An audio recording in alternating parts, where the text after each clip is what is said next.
100% this is a junk. 100%. So this supple material just makes a difference. It's like a linear. It's a decent fish. Switch to the Camouflage stiff in light. Glorious common carp out of 37 feet of water. Thread the foam into the loading tool.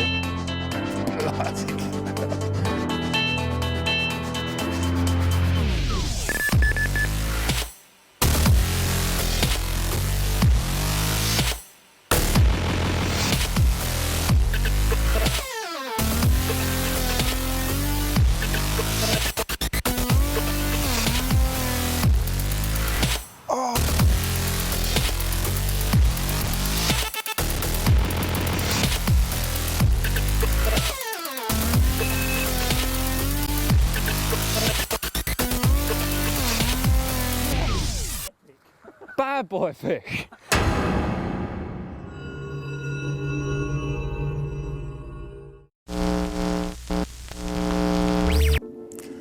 Welcome to Carp Fishing Edges.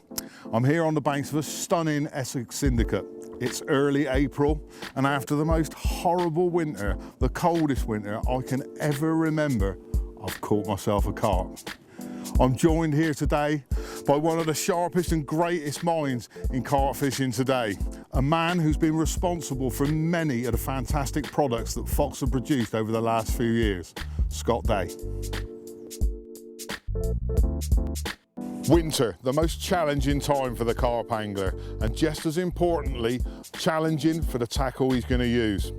It's miserable and it's cold, so cold in fact the water temperatures are going to start to plummet, and whilst they're doing so, the carp will slow down, and while they slow down, they'll feed with a level of caution that makes them infinitely more aware of the tackle that you're using laying on the lake bed. During this winter, the Fox lads have travelled around the UK and further on into Europe to test the new Edges range. And whilst we're on that journey, just like the carp, maybe you'll pick up a few edges too. And so the journey began. We're taking you back to last November now, to a very famous day ticket complex, Linear Fisheries in Oxford, and in particular, Manor Farm Lake, where I'd set my store out to catch a very special day ticket carp last winter. I was joined on the second morning by Scott, Harry Charrington and Rob Hughes, who were once again doing the underwater filming of the Edges range. And that particular campaign, let me tell you, couldn't have got off to a better start. Oh, bloody hell.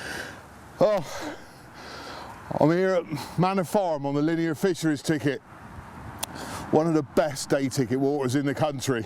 This is right at the start of my winter campaign, and true to form, I put a load of boilies out, about 1.5 kilos, and I've caught the biggest fish in the lake. This is Spike at 44.5 pounds, and when I return him, I'm going to tell you how I caught it.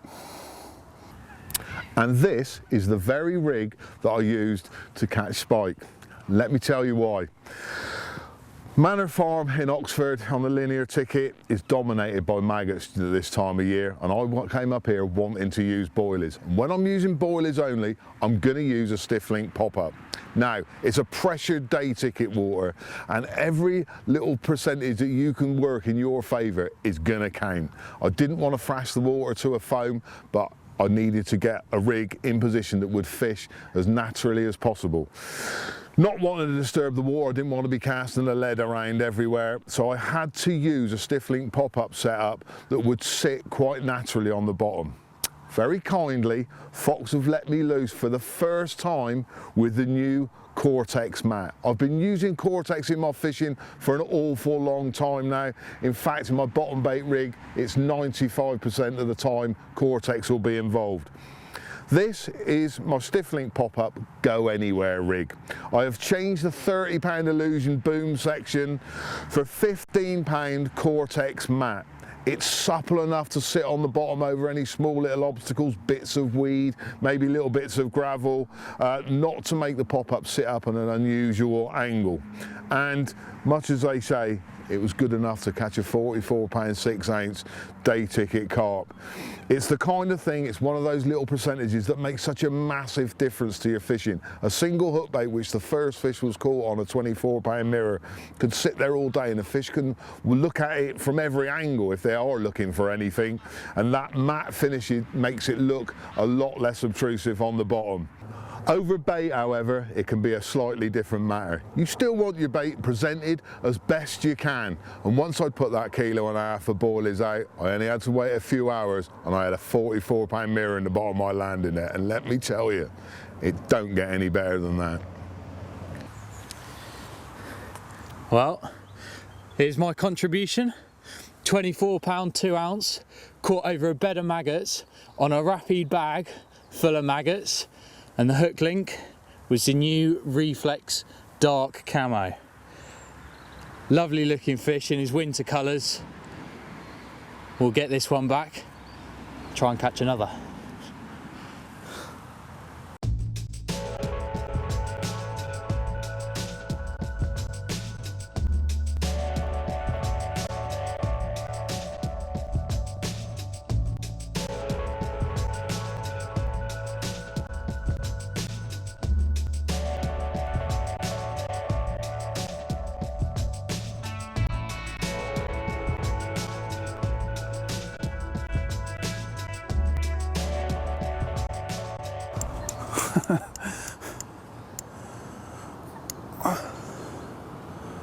Well, first morning. Not really seen anything this morning, but Harry's had one in the night, early hours this morning. I'm fishing next door to him and oh, just managed to get this take. Unfortunately, he's picked up one of Harry's lines as it's counted right, but he's done the honourable thing and slackened him off and let me ruin his swim for a couple of minutes while I try and land this one.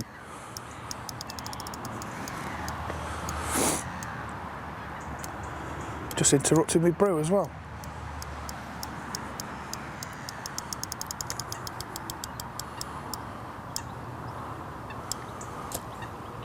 Let's just hope we haven't nipped one pearled one with all his rods.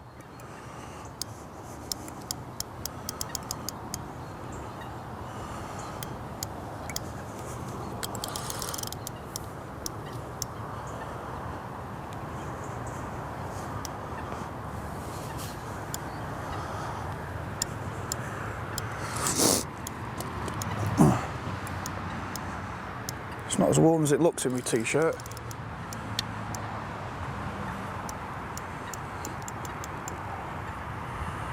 It's like a linear.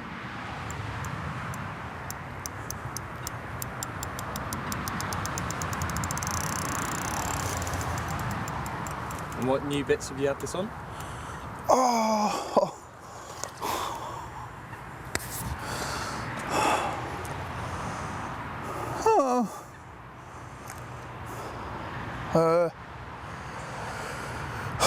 Little chod buffer sleeves. Oh, gutted.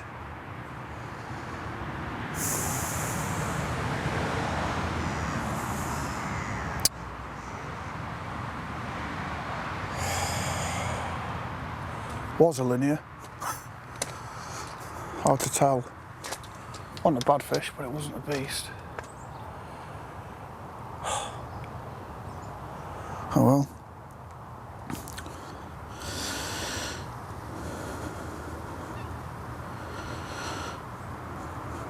Have to have another go. Now at Fox, we take our product development very, very seriously. We want to make sure that you have got the right tools for the job in the right situation that we're fishing. So part of the reason we're down at Manor today is to get in the water and have a look what our rigs and end bits and bobs look like. We've got a whole host of different rigs, different types of materials and different colours, and we're going to be putting those through the paces down there and, of course, looking at the mouth of the water. It's a little bit parky. I'm sure it's going to be a bit chillier in there, but Scott has found himself what he thinks is a decent spot. So I've got all the kit here. I'm going to be popping it on, getting in the water, and then you can see exactly what we see when we're going through the development process.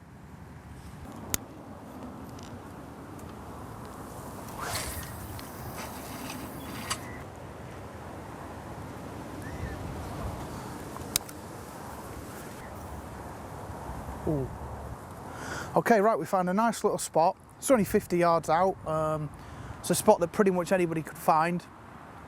It's a lovely bar just behind it. It's about 12 foot, and it's a bit dirty. It's a little bit of weed, a little bit choddy, a bit soft. It comes up on the bar, and then along the top of the bar, it's nice and smooth. Feels like real small gravel, but it's really nice and clean. And then it drops down on the front of it again, drops down to around about 10, 11 foot off the front of it, dropping down into 12, and then it's a little bit weedier again. But that's the spot that we've chosen for Rob to dive on. Like I say, it's a spot that anybody can find, and probably hundreds of carp have already been caught off it.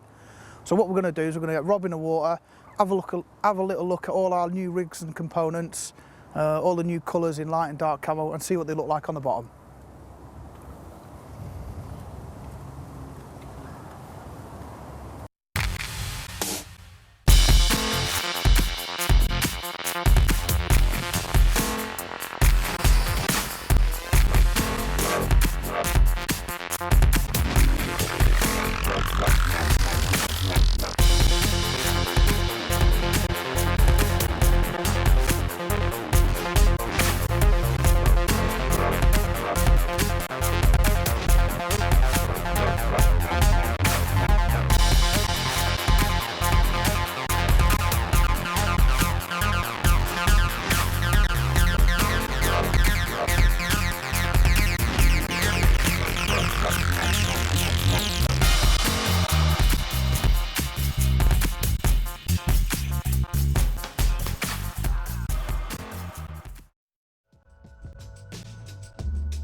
So it's November as we enter the depths of Manor, and the water's chilling down and clearing nicely. For those of you that don't know Manor, this is the bar in front of the road bank, and as you can see, it's a gin clear area of gravel with weed on the backside and silt on the front. It's the ideal time to be testing products as the water is as clear as it gets, and in this particular area there are so many different colours that the new gear will really be put through its paces. Now, colour is one of the big misconceptions of many anglers. The bottom of lakes are rarely one colour, and here is a prime example.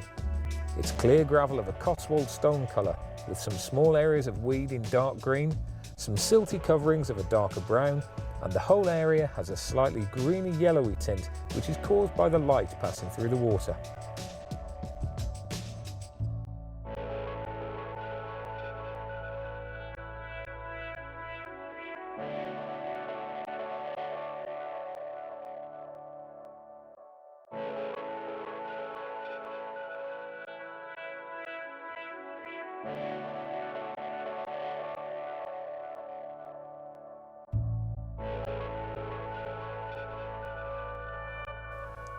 Well, it's time to get the rigs in.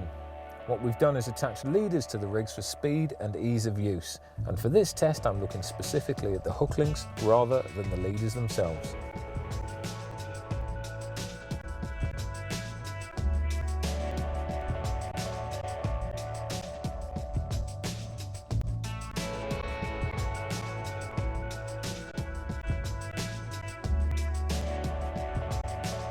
Scott's first cast unfortunately has landed on the side of the bar, but you'll see it's still presented well. We've got a pink pop-up on to help me find it and you see it, and this is the prototype of the gravel brown matte Cortex hook link material. Just look at that. Whilst it's lying in a straight line, it's still fairly undetectable even in this clarity of water. The gravel colour is a great match for this bottom, and the matte coating makes it extra unobtrusive even when it lies over the green weed. This is the material Chili used for that amazing capture of spike, and you can see here exactly why the fish was tripped up. For me, I'd certainly be happy with this as a camouflage. Second up was the Cortex matte in weedy green, which probably wouldn't be everyone's first choice when fishing over gravel, but you can see here how well it lies, and it would be the perfect choice when fishing over weed. Even out of its comfort zone on gravel, it's pretty unobtrusive.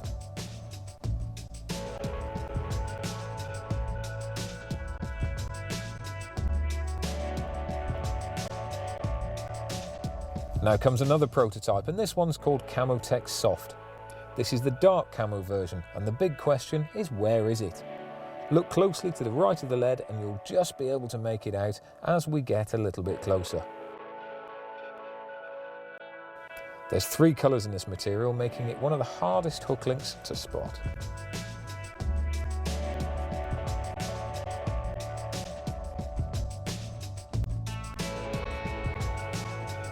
If you prefer a stiff hook link, then check out this little beauty. This is the lighter camo version of Camouflage Stiff, and it gives a perfect presentation that is all but invisible. They say a picture never lies, well this one certainly doesn't, and only when we get to within centimetres of the rig are we aware that there's a hook link there at all. The secret is in the design, a disrupted translucent coating that quite simply disappears underwater.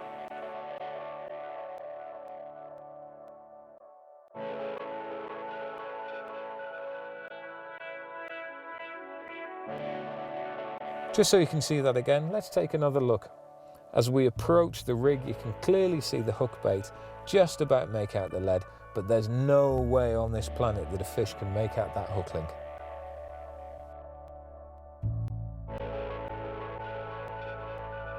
On this cast, we're going to look at a completely new concept of colour for beads and clips.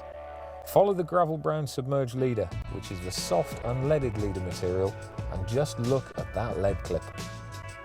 We've studied loads of my photographs and videos of different lake beds and come up with the ultimate in colours for disguise. It quite simply disappears, and compared with any of the other lead clips on the market, this one is in a different league. The colour and the rest of the products in this tone has a new name. It's called Trans Khaki.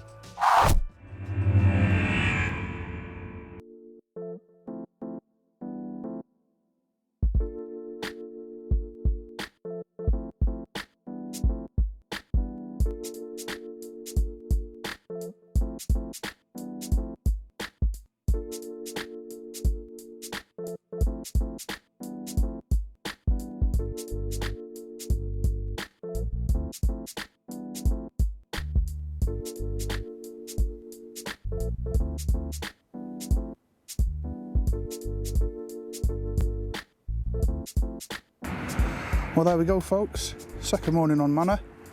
This one makes up for yesterday's loss. I was a bit gutted about that, but managed to get the rods back out again. Just on dark, after we did some of the filming with the rig components. And yeah, had this one just before light this morning, 28.2. As you can see, stunning fish. Had him on the new Camouflage Stiff in the light colour, with the submerged leadless leader.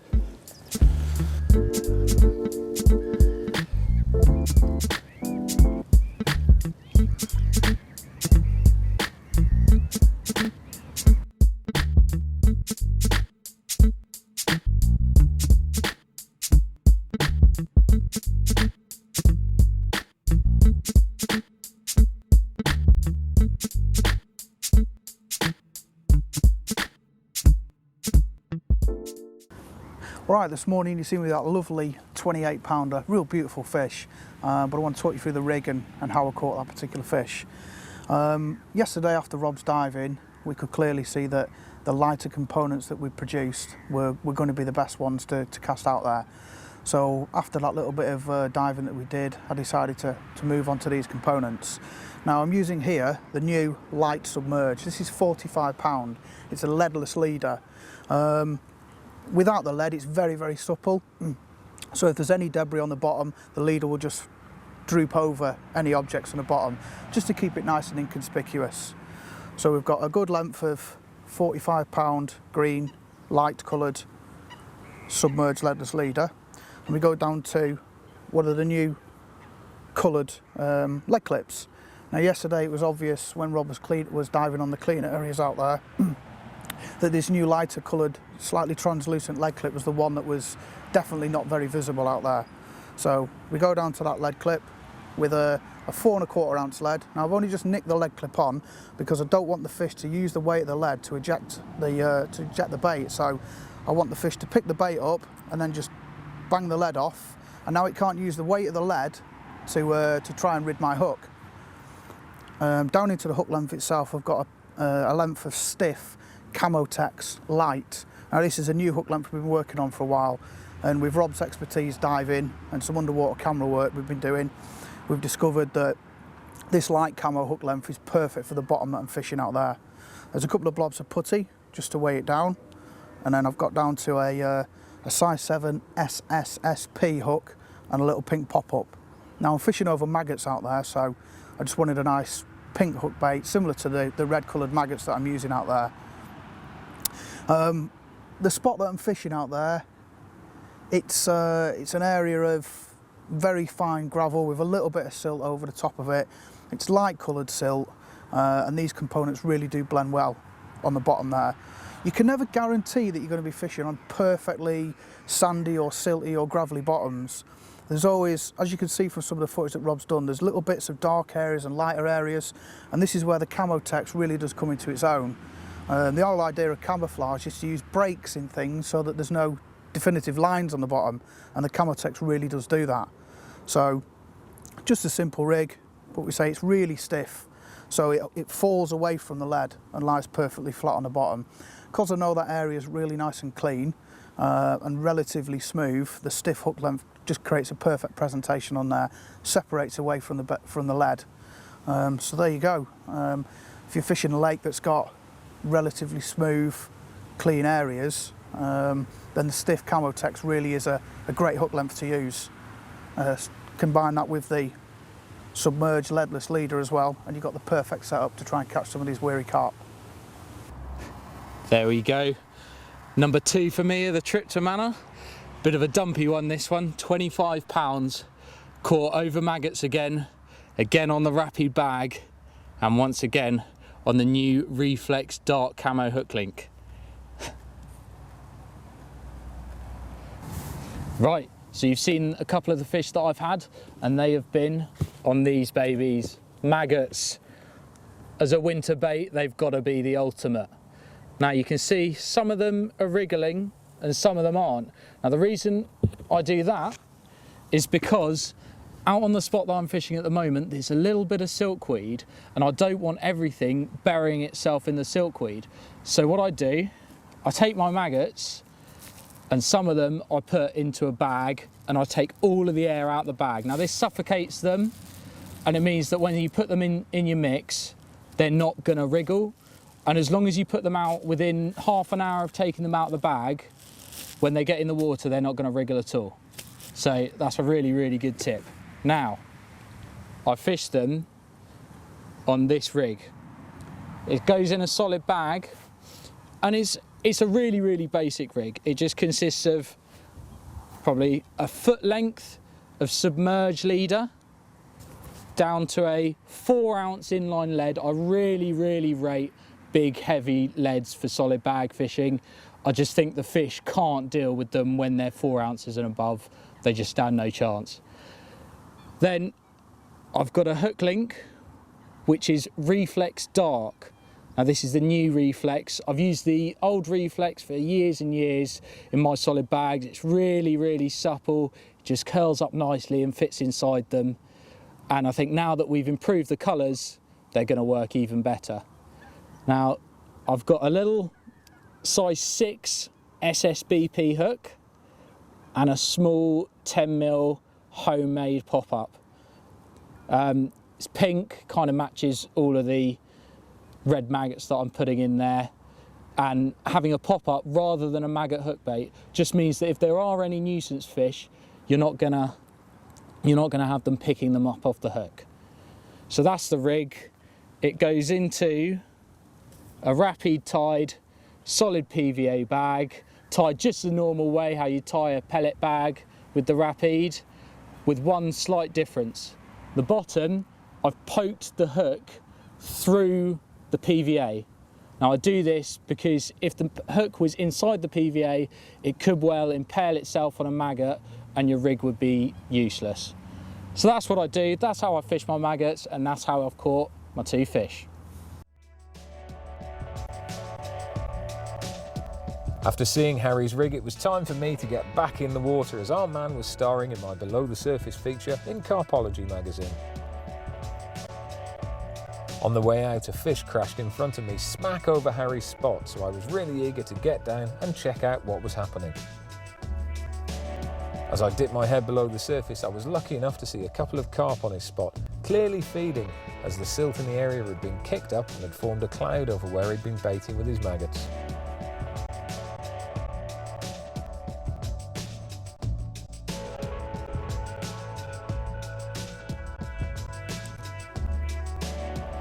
As I dropped to the bottom in 12 foot of water, the silty lake bed became more visible, and you can see the clouds of silt disturbance where the fish have been, a marked difference from the earlier dive on the gravel bar.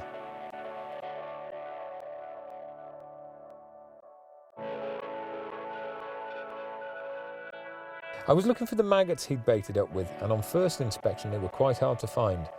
The feeding fish had disturbed the silt, which had dropped back down and settled on top of them. Eventually I found a clump of red maggots and also one of Harry's rigs, and you can see here what a great presentation it is.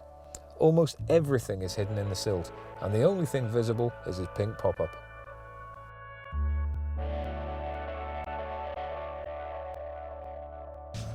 Looking round the spot, there's more maggots, which incidentally don't burrow into the silt.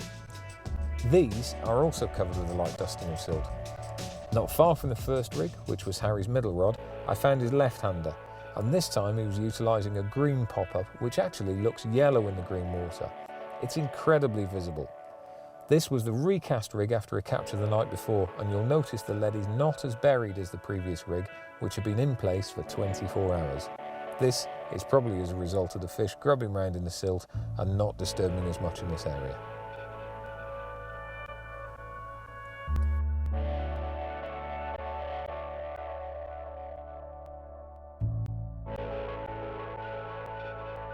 After a little swim, I came across the third rig, and having looked at 3 different spots here, what I'd like you to consider is the colour of the silt. It's a very common misconception that silt is black. Deep silt, yes, that's dark, but surface silt rarely is. In fact, the majority of the silt that I've seen in a lot of different waters is actually grey. It appears a grey-green colour because of the colour of the algae in the water, which gives it a bit of a green tinge. But trust me, silt is not black, it's grey.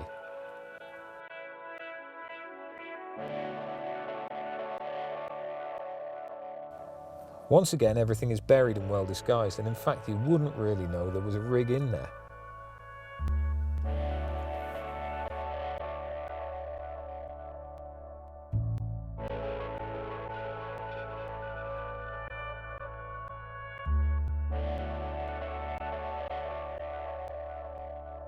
Finally, let's have a look at another prototype hook link that a lot of companies make a mistake with, and this is exactly the reason why I've got involved with the product testing and colour matching process. This was originally a prototype Cortex matte in silty black. As you can see, silt isn't black, and in fact a black hook link with a dark camo leader stands out like a sore thumb over the Manor silt. After reporting back, the design team agreed that there was little need for a black colour in the range, and if the bottom is dark, then the weedy green or the dark camo text would perform much better than black, as almost everything in the underwater freshwater world, be it dark or light, has a green tinge.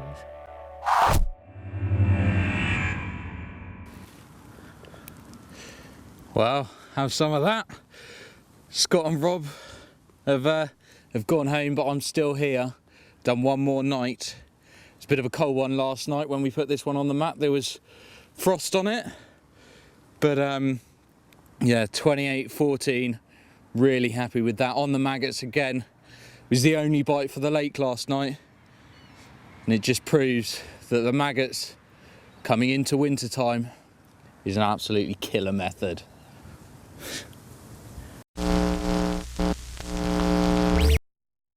Isn't it amazing how 2 completely opposite methods can end up with such spectacular results? It certainly made my winter for me. Scott, I was interested to see in that you were using the stiff Camotech. And we all know from experience how difficult it is to work with stiff, strippable braids. Can you show us how you get the best from this incredible material? Yeah, as the name suggests, this Camotech stiff is a particularly stiff coated braid.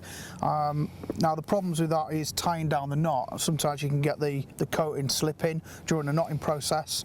So what we advise really is to strip back the coating off the braid and then just tie the knot into the braid itself. And I do that by a simple figure of of a loop knot as we're attaching our rigs to quick change swivels. But that allows me to play around and make a hinge using the supple braid itself. So if I tie the overhand loop knot and then cut back one of the anti-tangle sleeves here, I've exposed some of the braid, as you can see, makes a rather nice hinge. Okay, so there's the rig with a hinge effect in it. Alternatively, if I didn't want that hinge, I can hide the stripped back section inside a full length of an anti-tangle sleeve, and therefore you can see there is no hinge effect in that at all. So that's probably the easiest way we can achieve that. Fantastic, Scott, thanks for that. I mean, I'm a great fan of stiff links, and because of this material's inherent stiff link, I can see me using it on the quick change O-rings with my helicopter setups. Thanks, mate. Now, we're still in November, late November to be exact, and we're off up to Cambridge with Lewis Porter, who was fishing on the tricky Bundy's pit. He had some mind-blowing results up there, and it would be really rude of us not to go and find out just how he did it. Well, just landed this stunning mirror, not weighed as yet, but predicting it could well tip the 30 pound mark, and if it does, it'll be the first 30 pounder this lake's produced for 17 days now. Testing the new Camouflage light in the soft version, 25 pound is the boom section on my hinged rig, which the pop-up section's 25 pound rigidity, so a really stiff hook section and a really supple boom section, just giving them something a bit different to what they're used to seeing. And it's the third fish in 24 hours, at a double and a 20. Fish known as single scale, this caught out of 37 feet of water. It's November the 11th. There's been a really hard frost overnight, as you can see, and I'm really chuffed. Let's weigh her and see what she does. Well, no sooner had I just put that 30 pound mirror back, which actually for the record weighed 30 pounds and 4 ounces I think. The other rod went and landed this 27 pound common. Very happy with that, again on the prototype Camouflage hook link, so yeah, it seems to be doing the business, so let's get her back. You join me 3 nights into a 4-night session at Bundy's pit in Cambridgeshire. It's the 12th of November, I've had 4 fish so far, biggest a lovely mirror of 30 pounds 4 ounces, which I managed to capture on film on a handy cam yesterday. The great thing about this lake is that it has depths of up to 60 feet. I'm currently fishing in 37 feet of water. It's a bit of a unique situation. You don't generally tend to encounter that often, but it's a great venue for testing products because the fish are very riggy, they're very pressured, the deep water makes them behave slightly different, the components can behave slightly different. So if we can catch fish up from a lake like this on these components, I'm sure they'll work anywhere. I'm gonna go back to the swim and let's show you some of the stuff I'm doing. Okay, so we're going to just talk through the rig that I've been using for the last 2 years on Bundy's pit. In that period of time, I've had in excess of 65 fish to over 40 pounds, and the rig has changed very little other than one main component, which I've been very lucky to be testing since September this year, which is the new Camouflage hook link material, which we'll come on to in a moment. But first of all, let's look at the leader. This is 30 pound Illusion. It's a fluorocarbon leader, which is practically invisible on the lake bed. Lead core is banned on this venue, so that's not even in the equation. That leaves the option of tubing or fishing your main line straight through. I much prefer this Illusion. It's invisible, as I've said before, it's very abrasion resistant, it sinks like a brick, and I know from working with Rob Hughes over the years just how good this material is on the bottom. The fish just can't see it. Moving on, got a standard lead clip setup.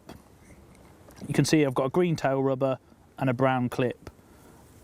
The bottom out there that I'm fishing on is clay. There's bits of gravel chinked in, bits of weed. There's so many different colours.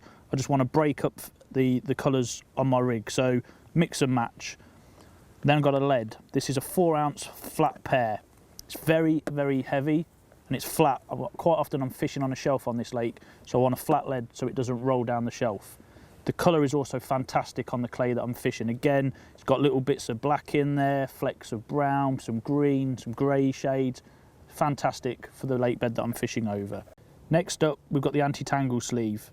This is very important because it helps to kick the rig away from the lead as it's falling through the water. So I don't get any chance of the rig wrapping up the leader, which happens, believe me, more often than you think with a lot of rigs that do not use this. Again, working with Rob Hughes over the past 2 years, I know just how bad tangles can be. So this eliminates that, and in my head, great confidence. Now, the piece de resistance, the new Camouflage Light. This is the soft version. We're also testing a stiffer version.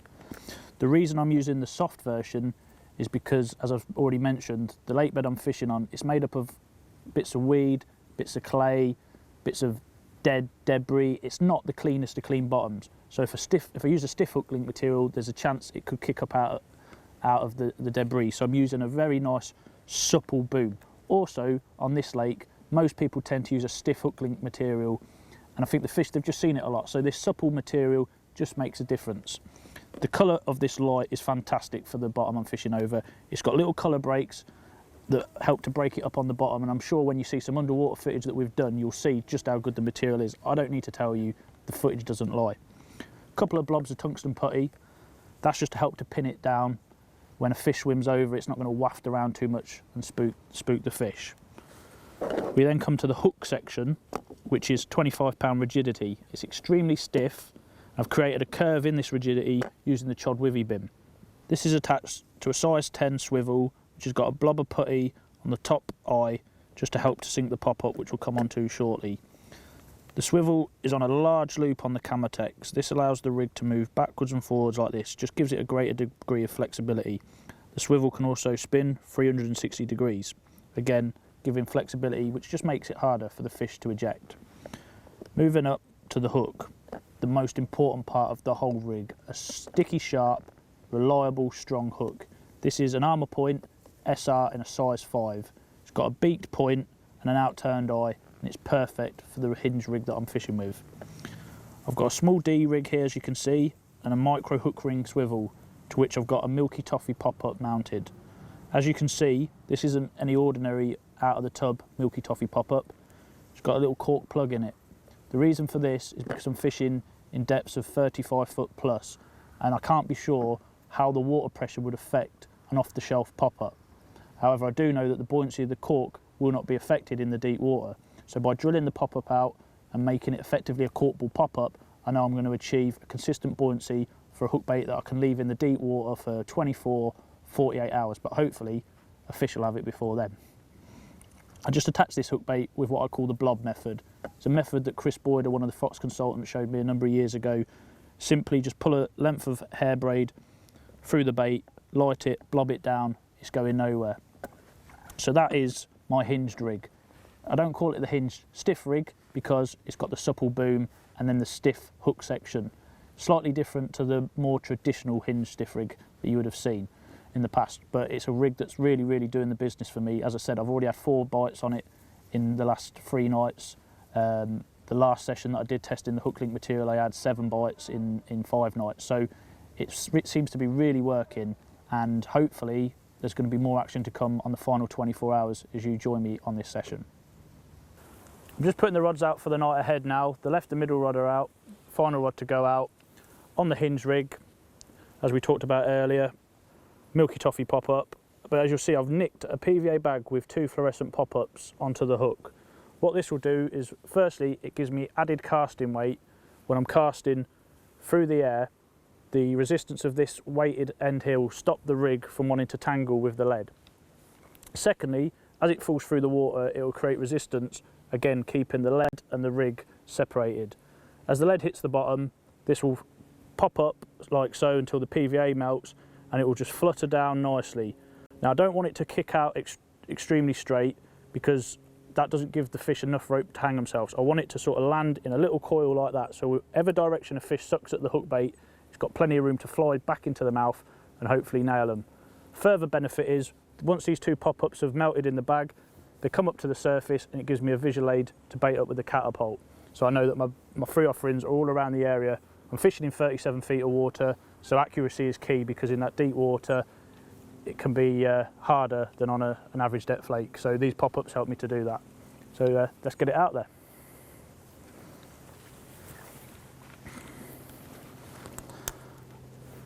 Just got my marker on the far bank, which is a big poplar tree. Just actually goes onto the clip. Not very far, but 37 foot deep. This lake has an average depth of about 35 foot. Just feel it down on a tight line now. It takes a bit longer than a normal lead. Bang. Let's hit the bottom now. Sink the line. So the lead's on the bottom now. The two pop-ups will be holding the rig up, as we said. They'll melt in a couple of seconds and the rig will just flutter down nicely over any debris. Again, that camo text off, with it being so supple, it'll just sit down on any debris on the bottom and give me perfect presentation. And as we've seen before, it blends in fantastically with the lake bed I'm fishing over. So let's get the rod on the rest, and then once those pop-ups hit the surface, we'll unleash a bit of bait on them.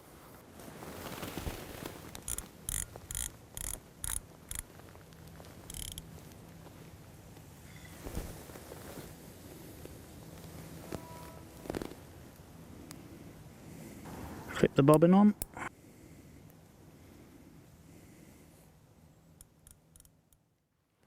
Now, due to the deep water, as the line starts to sink, you get a lot of slack. Like I say, this lake isn't like your average depth lake, so I'm getting a lot of slack here now. So I need to just pull a bit of this slack up, because I don't want the lines too slack that I don't get any indication. So we just gently ease it up.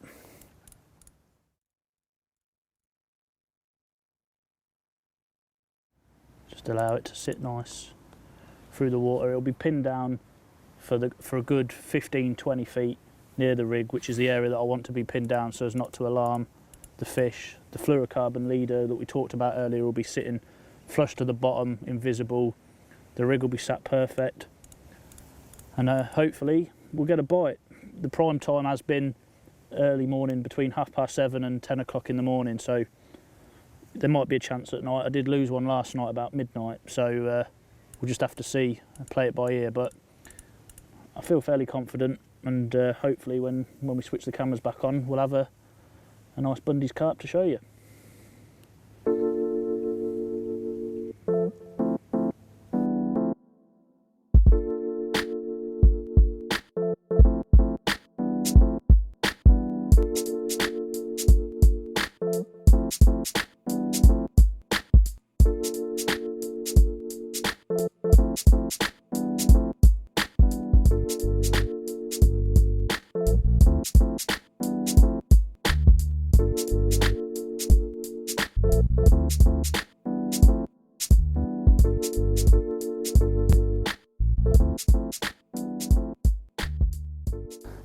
Well, this has been out 20 minutes, 15 minutes, something like that. It's the rod that we just cast, the right hand rod, screamed off. It took me completely by surprise. Normally you don't get bites this quick on this lake, especially having put a good dolloping of bait out there. They're obviously having it. I'm a little bit out of breath because it's the adrenaline's flowing. But it feels very, very scatty. Shaking its head. I wouldn't be surprised if it was a stocky the way it's shaking its head. Really scatty, not happy at all to be attached to my hook. The water's so clear and so deep that they can just propel themselves very quick, and it can be very nerve-wracking stuff. You know, it's not an easy lake by any stretch, and every bite's a prized one, especially in November. Well, luckily Jim's a couple of pegs down, and he's heard the take and the commotion, and he's come to lend me a hand. Like I say, these fish, these deep margins, it's hairy stuff, and it's hard enough just concentrate on trying to play the fish, let alone land them. So really appreciate that Jim's going to kind of help me. It's seen the net by the sounds of it. It's making the most of the 17 feet of margin that it's got to play in.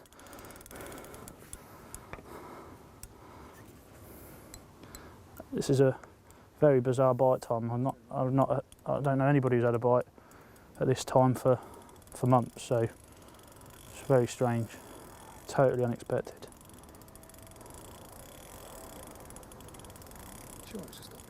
Come on, baby, come on.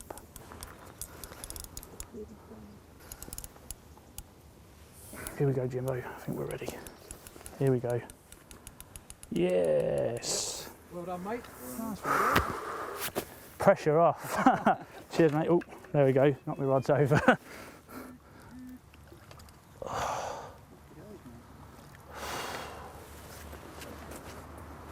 Chunky one. It's not a bad one, mate. It's got some depth to him. That'd do, wouldn't it? Well, we've just weighed her, 23 pounds, 13 ounces. Glorious common carp out of 37 feet of water. Totally out of the blue at a bite time that nobody's had a fish at late afternoon into evening for weeks and weeks and weeks. So it was on the Hinged rig that we showed you earlier with the new prototype Camouflage boom, size 5 SR and the old faithful milky toffee pop-up. And put up a real battle, and I think it's about time she gets to go home, back to the deep. Well, got the rods reset all before dark last night. Quiet night, just a couple of liners. The fish weren't as active as I was hoping they would be, but just on first light, the middle rods rattled away with this small but very perfectly formed common around the mid-double mark on the Hinged rig again.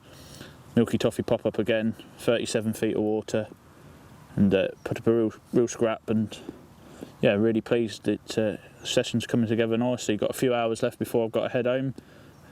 Hopefully got probably another 2 or 3 hours of bite time. So yeah, just sort of crossing our fingers that one of the big girls turns up before we have to head for home. Let's get her back.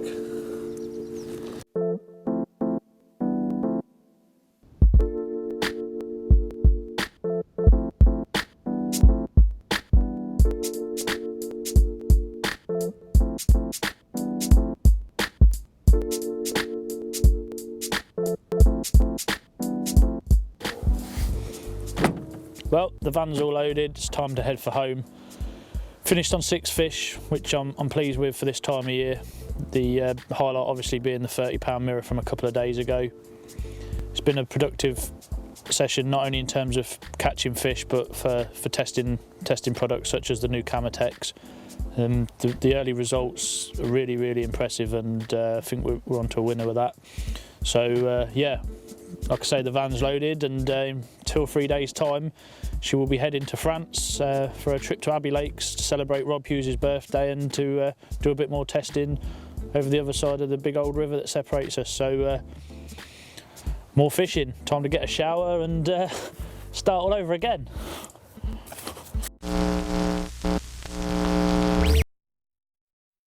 Okay, while you were away having fun with Lewis up at Bundy's pit, I caught myself another carp. We're still in November now, late November to be exact, and it's Rob Hughes' birthday. Rob and the rest of the boys from Fox, plus a camera, headed off to Abbey Lakes in France. First and foremost, to do the Abbey Lakes challenge, but also to continue to put the Edges range through its paces and put it up against some real whackers.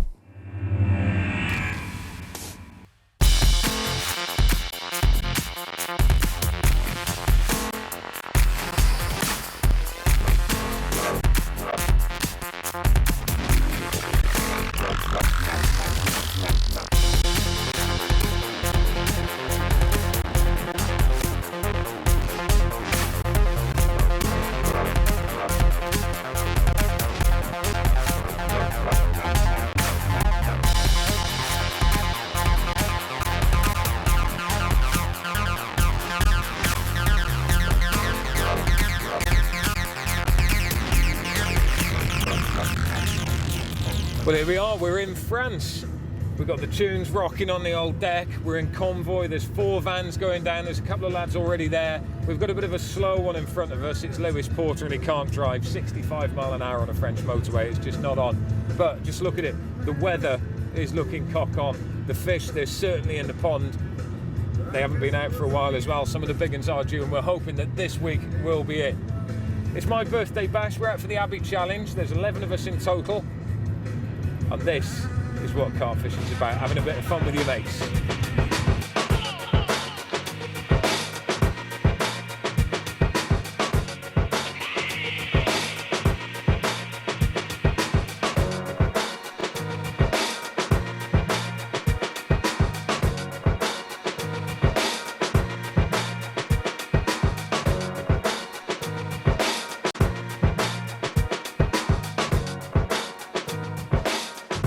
we are, the final journey is over.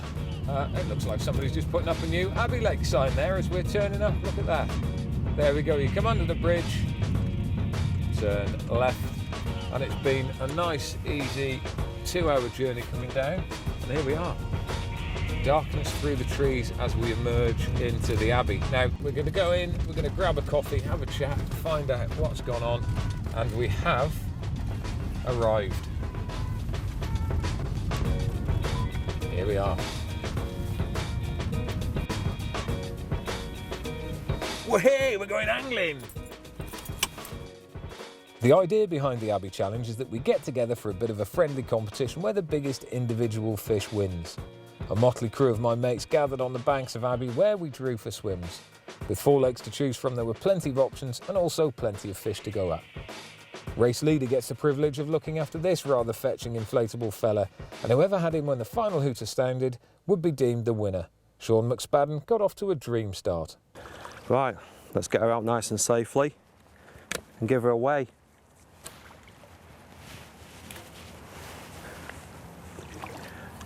Just make sure you fold the net over. I find it the safest way. There's plenty of depth of water there. Just slowly roll the net down. Make sure all its fins are tucked against its body, so you're not putting any undue pressure on them and bending them the other way, like bending your arm behind your back. And you can lift it safely out of the water onto the unhooking mat. A bit bigger than I thought.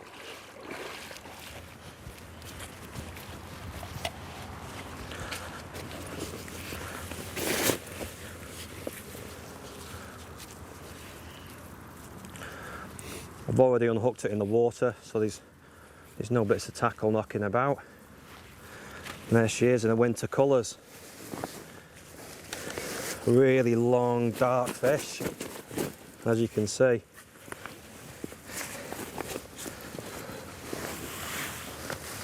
Again, testing a reflex dark camo, sinking braided hook length, in a little solid rapid PVA bag, full of pellets, a bit of chop boilie. Again, just before I lift it up, just check again. The fins are against its body for exactly the same reasons we did with the net.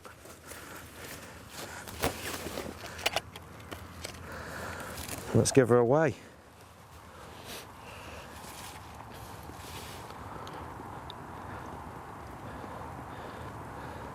$29.10. Happy days. Thank you, Scott.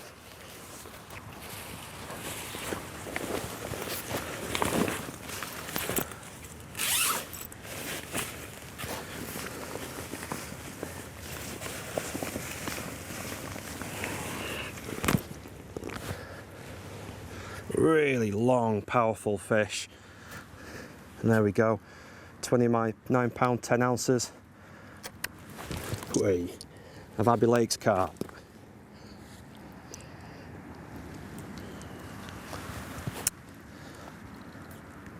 Well, the first day is always a bit hectic. You've got to get into the venue, you've got to get set up, and you hope just to get the rods in place with the chance of a fish. And lo and behold, just on dusk, look at that, I've managed to bag one. This one is a couple of ounces short of £29, £28.14 in fact, and it's not actually the biggest that our guys have caught. Bonesy's had one. Oh, he's going to flap, so just keep him looking at. Bonesy's had one, Sean's had one, just shy of 30, but young Tommy Maker, he's doing it again. He's at a £37. He's in the lead, but we're snapping at his heels.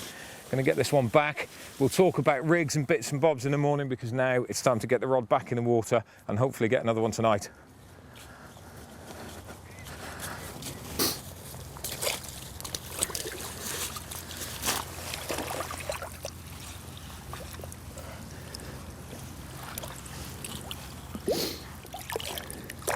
And there he is. That's how clear the water is. You can see them a long, long way out, even in the dark. Come on, let's hope they feed tonight. That's one. Hopefully there's more to come. Well, nothing more for me last night, but I did mention yesterday when I had that fish just on darkness that I'd talk through the rig. So here we have it. Starting just at this end, the main line, £15 Warrior XT in brown. As it's dropping down into winter, the colour's dropping out the water, and I love that browny, greeny colour. It really hides well. But business end, last couple of foot, this is Illusion in 15. It's absolutely fantastic. It sinks pretty well, but trust me guys, when this is on the bottom, and believe me, I've seen it down there, when it's nailed down on the bottom, that stuff is as invisible as you can possibly get. So that's my choice of leader material. I'm a big fan of inline leads. At the moment I'm using a 3-ounce inline. I've got a quick change swivel on there down to the new hook link material there. Now this is Reflex Light, and you'll see there it's got a disrupted camo pattern on it, and it really is a decent colour on the bottom. The material itself is just, it's lovely. That's the best way to describe it. It just sits so well. And as with any braid, the best thing to do is just a little drop of tungsten putty on it.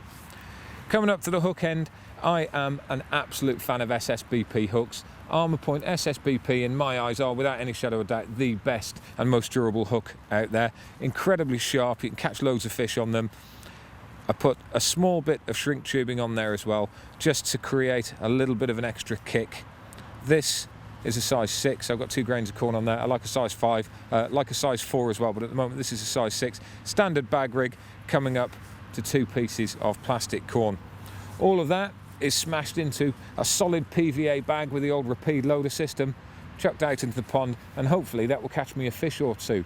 But as I say that, and I'm hoping to catch a few fish, I've heard just across the way on a tiller, a young man by the name of Tom Maker is absolutely smashing the place up. So why don't you trip over there and find out what he's doing.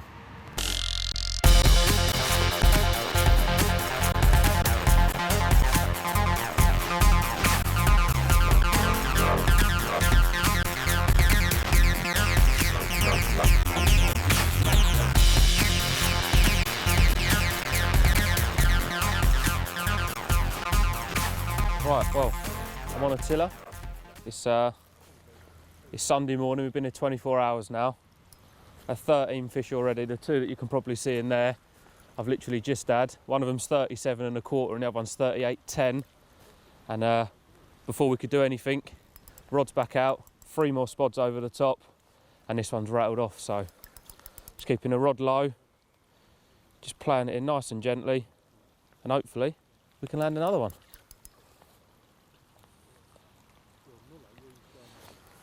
There it is, nice comment. Yeah, safety leg clip set up with a new matte Cortex hook link material, size 4 SSBP. I'm pretty sure this one's just on a single grain of plastic corn.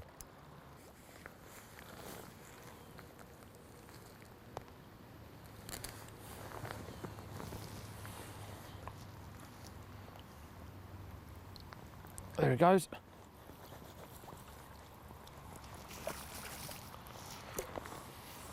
All right. And I'm not too sure if you can hear, but my other rod's going. So.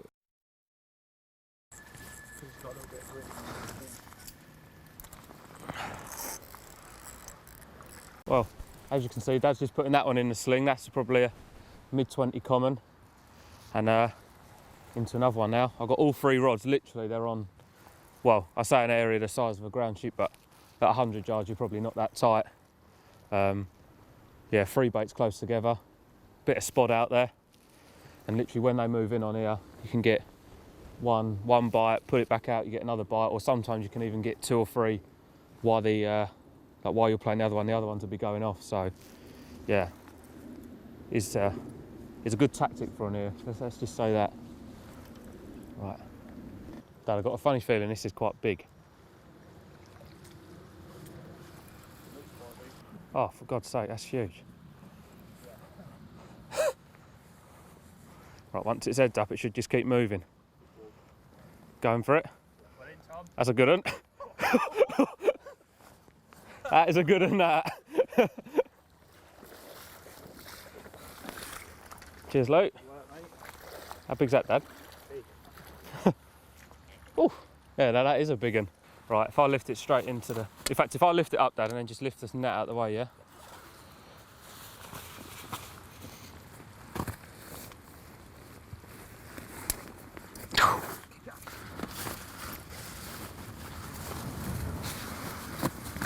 calm down, calm down.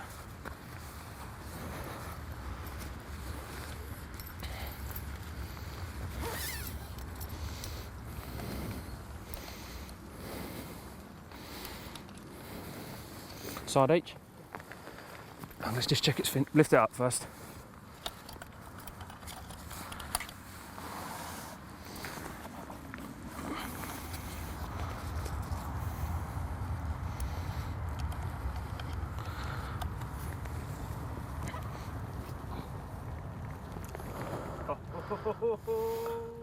That'll do.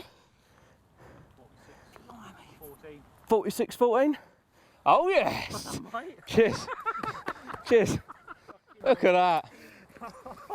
Yes. Oh, what a result. 46, 14. Yes. Epic. Bad boy fish.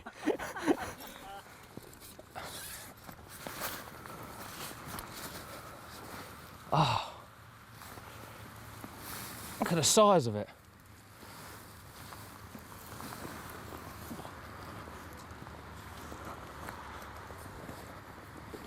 Look at that. What a unit. So, now we've got to photograph them all. So, the one that you saw me land, the first one, mid-20 common, a 37.2 mirror, a 38.10 mirror, and now this one, 46.14. And people avoid fishing here because they reckon the fish aren't big enough. Well, that's big enough for me in the middle of November.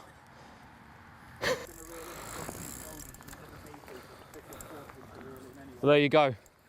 As I was saying, sometimes one goes, sometimes two goes, but now all three of them are gone. So, again, just shows the importance of fishing free on a baited area, because when they move in, the little common come in first. Well, I say small, mid-20 common come in.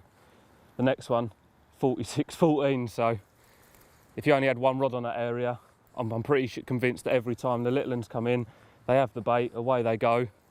No rods left, the big ones come in, nice bit of free food for them. But if you've got any more than two rods on an area, 9 times out of 10 that the second one you hook is the bigger one. Oh, yeah, let's get this one in, hopefully, and we'll see what this is.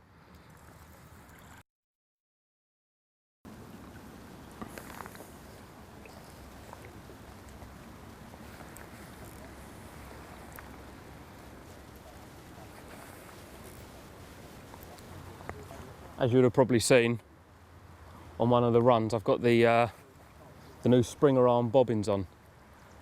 Basically what they're doing is, when you're fishing at long range, the tension on the arm is pulling your line down. So no matter how tight your lines, you've always got probably a 2-inch drop on your rod. So as soon as I'm getting anything happening that end, that bobbin is going to move this end. Whereas a normal bobbin, sometimes they're quite light and they just hold at the top and you don't see it until they've taken it out of the clip. But with them bobbins, you've got 2 inches of movement. And as soon as that fish takes, bang, you're straight up to the top.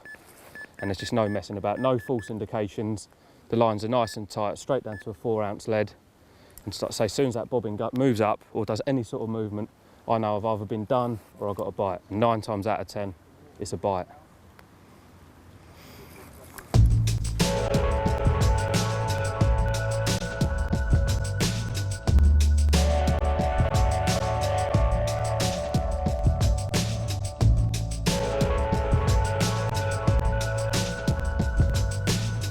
Right, now that one's in the net, and we just heard over the radio that one of Fox's Dutch sponsored anglers has had a fish out of herring called shoulders, so let's go and have a look at that one.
Right, well no sooner have we got back from looking at the new ladies' world record of fishing herring called shoulders at 84 pound. I've put the rods back out and I've had another flurry of activity. This one is probably the best looking one I've had, 37.12 common. Let's have a look at the other ones.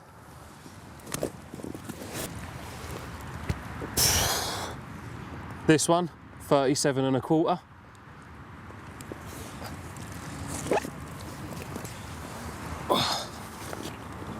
And this one, 38.10.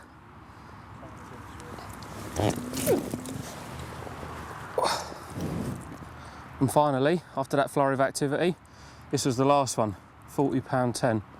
Had 19 fish now, 2 40s, 3 37s, a 38 and a 32. So let's hope for a few more tonight and I'll show you what I'm doing in the morning. Look at that.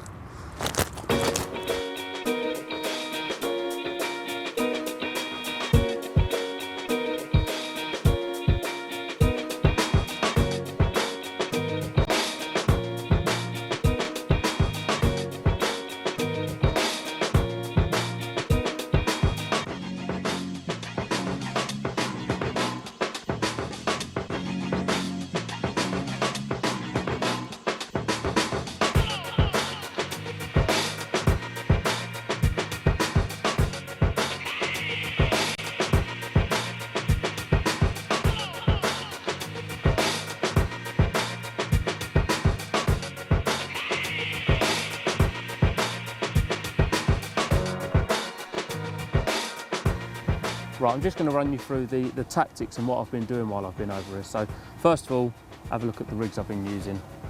The hook link material is a new matte Cortex. It's just following on from the 3 colours that are already available. Much better colour, and it's turned an already awesome hook link into an even better hook link.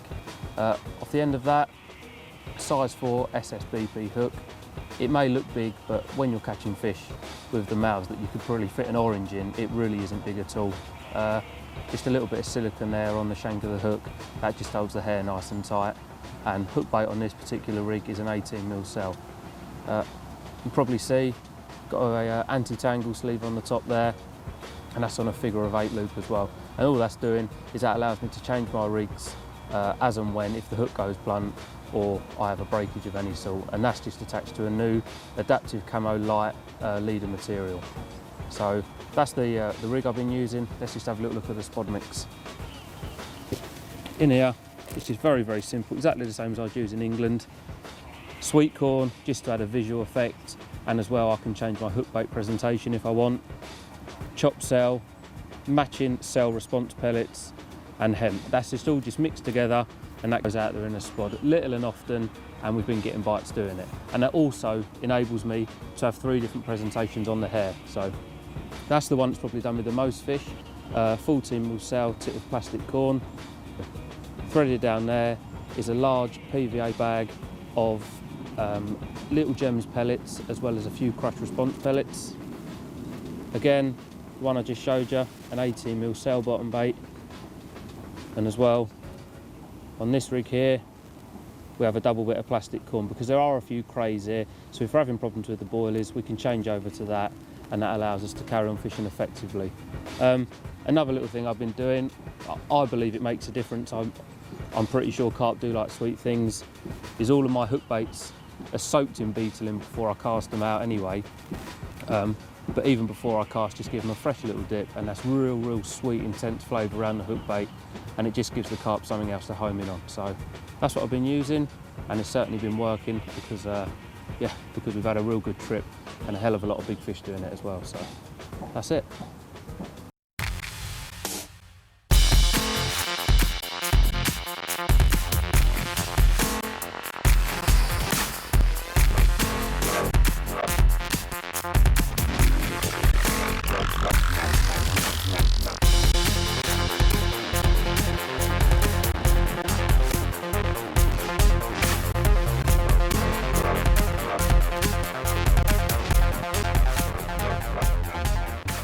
Here we go, my 3rd fish of the trip.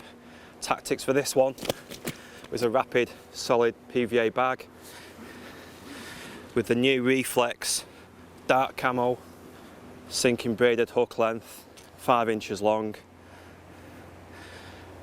Happy days. Let's get her back and I'll show you how I caught it. As you can see, the weather's turned for the worse again, and I've just put that fish back. Let me show you how I caught it quickly.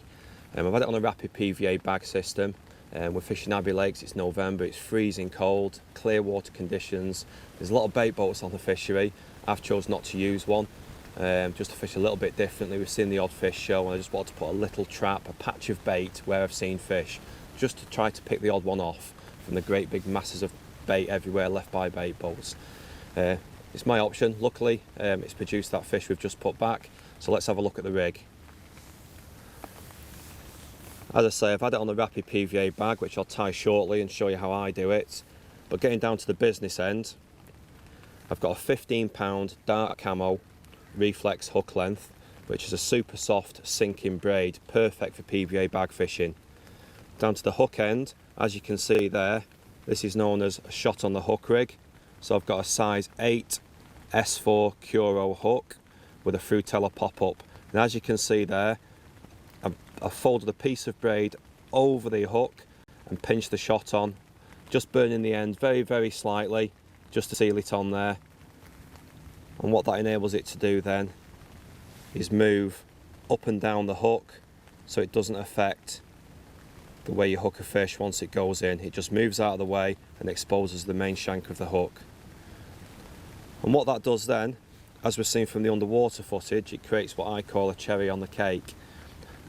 I want this hook bait to be visible once the PVA bag melts. I don't want it underneath whatever's inside your PVA bag. I don't want it being hidden by the pellets. I want it to melt and that hook bait to be visible from the off. And what we found during the underwater filming, it just sits very, very nicely like that. Which also then, obviously, as soon as a carp picks that up, the weight of the shot on the hook pretty much makes it very, very hard to get rid of. It turns that hook point straight down into the bottom lip and makes it very, very difficult and cumbersome for a carp. Getting to the lead end, I've got a 3-ounce inline lead. Something which I will show you, but it's only at the concept stage, is a new inline lead insert that we are working on. This isn't a final model, but it shows you the concept, something very, very simple. As you see, it's sliding down the new 35-pound green leadless leader. And what that does then, it works against itself.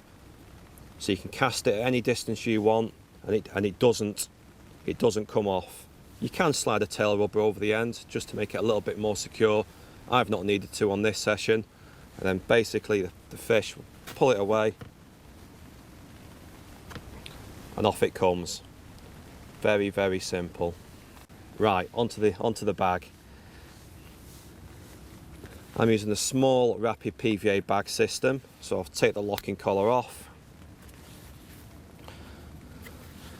I always carry a little bit of base mix and a little bit of micro pellet. This is the PVA bag pellet from Mainline, absolutely perfect for these fishing situations. Creates a really nice, tight, compact bag. I always just put a little bit of each in the bottom, work it around a little bit, especially at this time of year when the PVA is taking a little bit longer to dissolve in the water. Give it a little blow. I'll work the contents to one corner of the bag. Drop that in very, very carefully. And now just hold the hook bait in position. Work it into the corner. So you have a small amount of pellet in your base mix at one end, your hook bait's in your fingers, and now I can see the shots positioned perfectly on the hook. I then work it back. It holds it all into position. Pat it down with the lead very, very slightly. Into the groove at the back, and we're ready to roll.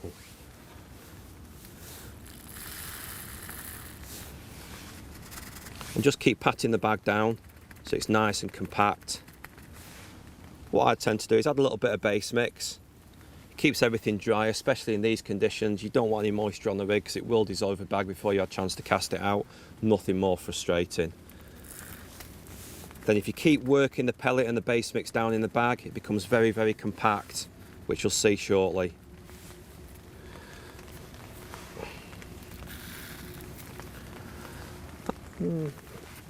I generally feel it's a little bit much, just a little bit out, and just tap it on your knee or a hard surface.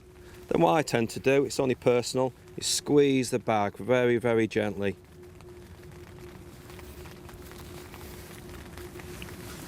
And there we go. You can see in the bottom of the bag there, you've got the hut bait, a bit of base mix, keeping everything nice and tight and dry. And then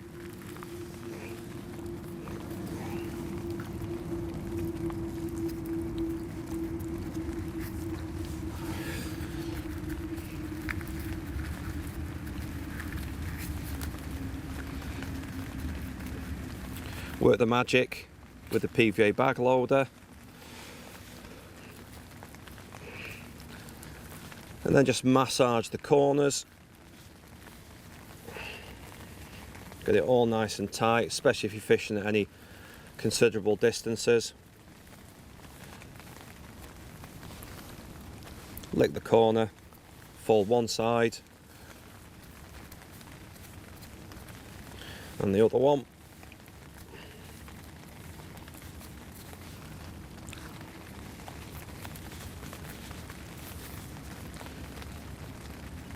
Give it a little squeeze and there you go. Perfectly formed rapid PVA bag. I call it the cherry on the cake rig.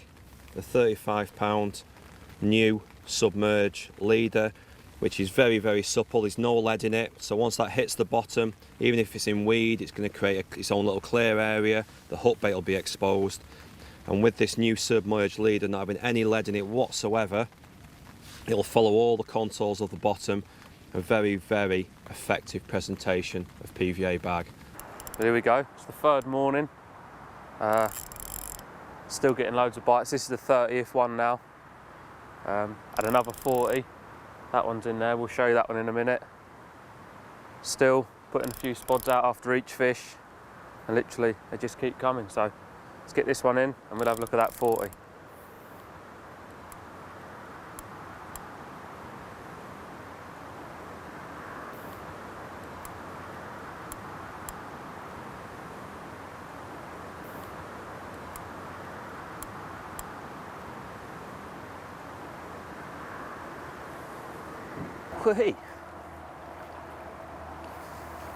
Well, there you go.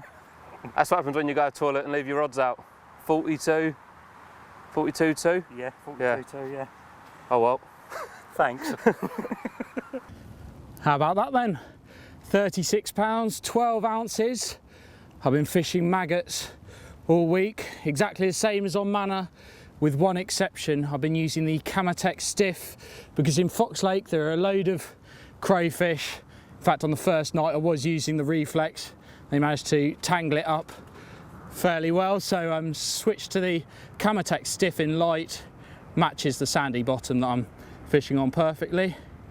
Then a little white pop-up, just over a size 5 SSBP, and that did the trick. Really happy with this one. I've been working pretty hard during the days behind the camera, and then for the nights, getting the rods out. Happy days.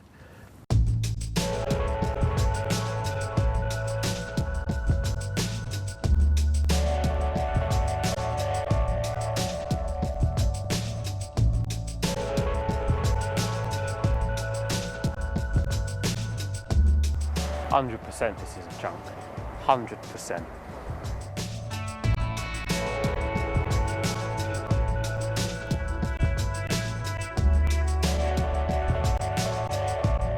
So I'm putting my money on it being 35 plus.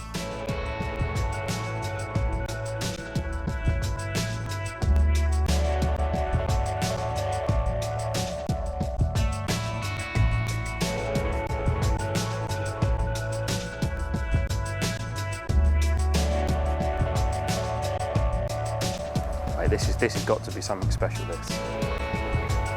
There is 50s in there, isn't there? It just feels huge.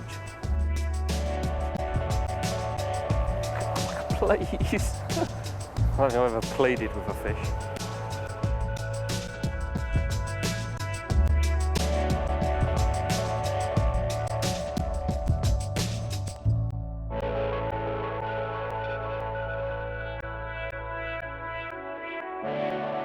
And there we go. The session just keeps getting better and better. It's the full 40 now, 42 pound 8 ounces. Absolutely amazing winter action. Let's get it back.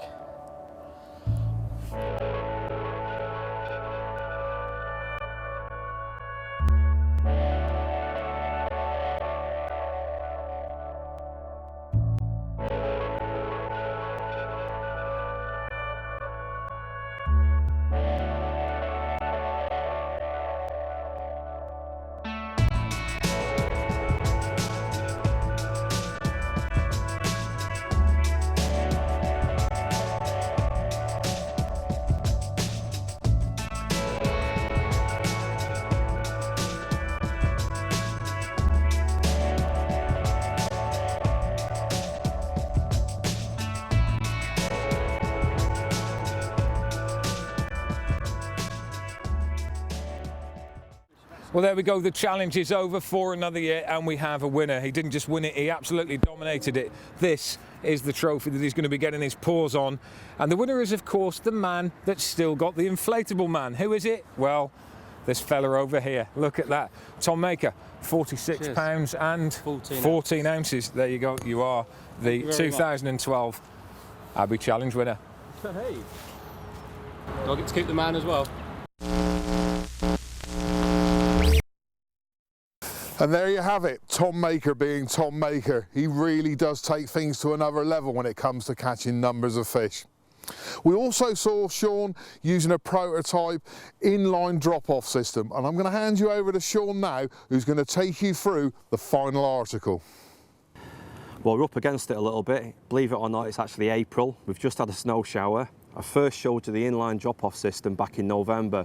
At that stage, it was a prototype. I've now got the finished product to show you step by step. So, all Fox inline leads, as standard, come with a rubber insert. You just simply take the rubber insert out, chop the rubber insert, so you're just left with the fatter end to slide over your swivel. As you can see, that's what you got left. All you do is pop that onto the end of your swivel. The swivel I'm actually using for this demo is the new quick change drop-off swivel. So it's actually got to the end of the loop on the swivel a ring and also a very short quick change connector, which makes everything sits nice and neat once it's assembled, which I'll show you shortly.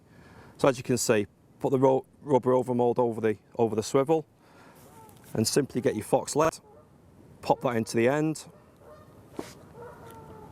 And there's the clever bit. Like I showed you back in November, there's been one significant change. What we've done in production is actually put a small rubber overmold over the end of the solid insert, which just makes it a bit more user-friendly. So you can just simply, straight out of the packet, take your insert out, and it should be a nice cushioned fit straight into the back of the lead. As you can see, this is the new 30-pound submerged leadless leader running directly through the insert, so it's actually working against itself. So you could, in theory, cast that out, because any force from that direction, it's not going to come off. You need the fish to pick your bait up and eject your lead. Inside the kit, you also get a dedicated tail rubber. This just ensures, if you choose to, create a bit more tension on the insert, and just again makes everything nice and neat, tapered and in line. So there's far less things to tangle. So, come to the business end. We've just got a small hook length on here for the demo purposes. You slide your anti-tangle sleeve down onto your swivel. So that's how you'd be fishing it.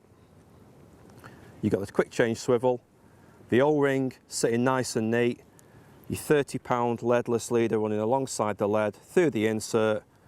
Very, very neat and effective setup. So, here we go. That's sitting on the bottom, waiting for Mr. Carp to come and pick up your hook bait. Along it comes, picks it up. You can see the rubber overmold has popped out at the end of the leg and retained on the swivel. Then it's simply a case of bang.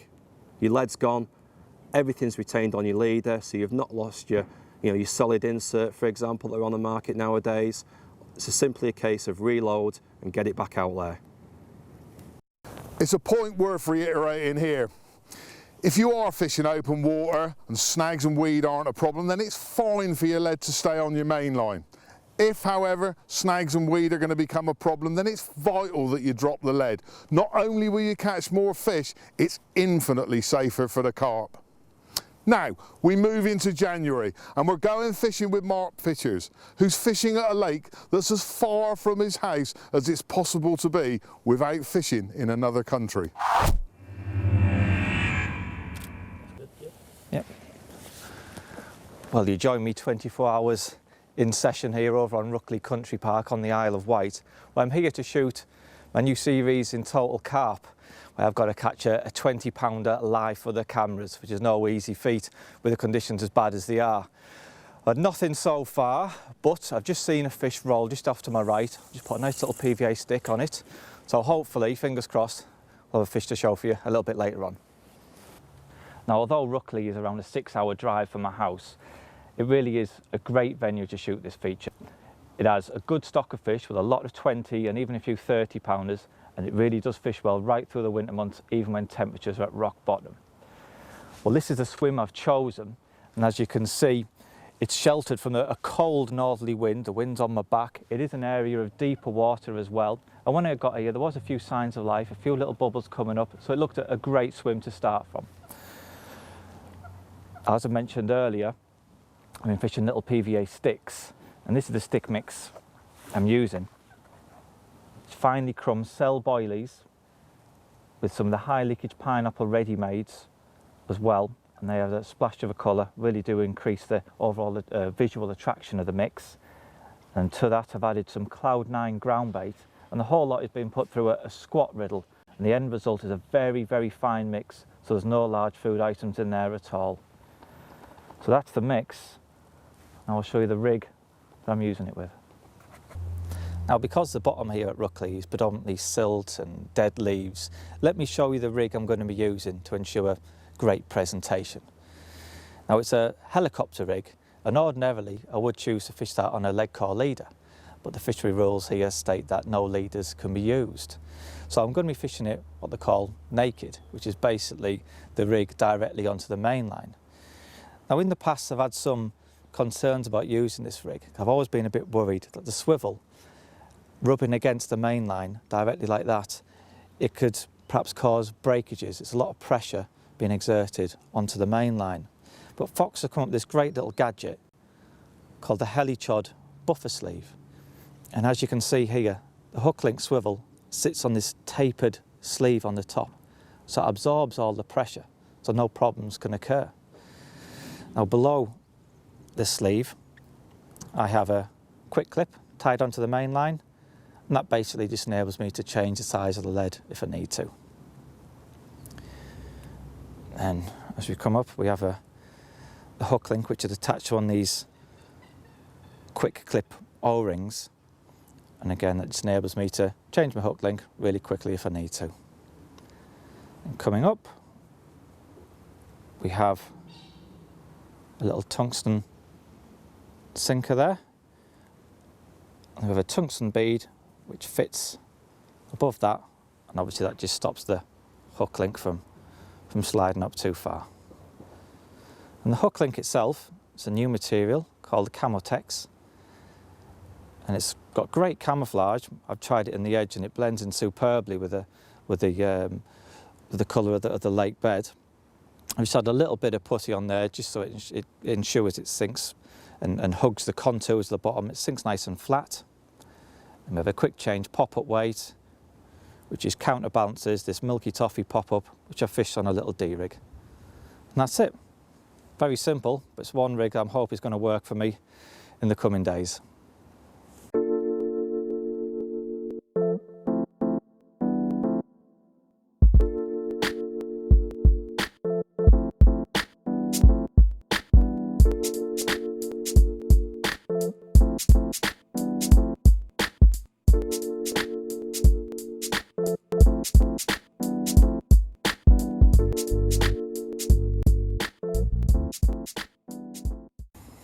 Well, here we are, mission accomplished.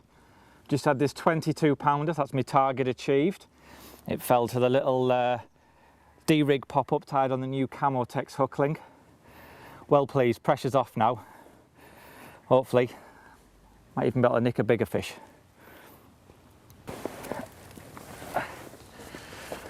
Well, no sooner had I put that rod back out, off it goes again. This one's 25 pound 14 ounces. Lovely looking fish. Great bit of sport for the middle of January, and hopefully there's a chance of 1 or 2 more bites yet.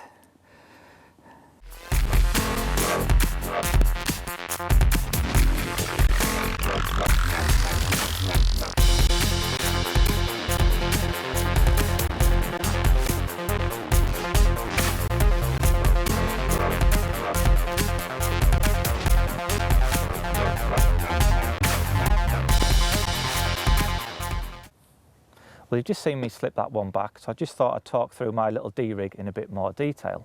The hook link I'm using is a new Camouflage Soft, and it's a very supple coated braid. And the reason I'm using this particular material is there's quite a lot of debris on the bottom, and this will lie over the contours of the bed. If it lies over a leaf, it'll still be pinned down on the lake bed, whereas a stiff coated braid may perhaps just kick up. I've also added a couple of little pieces of putty on here just to ensure it's pinned down to the deck. We then have a small quick change pop-up weight. I'm using a BB size there, which critically balances the 10mm pop-up I'm using. Moving down from the pop-up weight, I've peeled back a small section of the coating in the braid, and what that does, it enables a nice hinge effect, and it allows the hook bait to move nice and freely, and it also maximises the hooking potential of the rig. We then have this small section of shrink tube, and that is how I've created my D-rig. And what I've done, I've tied a knotless knot, but the tag end I tied a small overhand knot. I've then threaded on a small micro hook ring swivel and then passed it through the shrink tube and steamed it in place over the eye of the hook. So that way I don't need to pass the line through the eye of the hook 3 times, which is how you would ordinarily create a D-rig. So it's a much simpler, much easier way of doing things. Now the hook bait, that's sat on this micro hook ring swivel, and that's just attached with some bait floss, which I just bob down to secure the hook bait in place. And the hook itself is a size 8 SSSP hook, short shank straight point hook. So the end result is a nice tidy little neat rig which has already caught me a couple of fish, and hopefully there will be a couple more to come.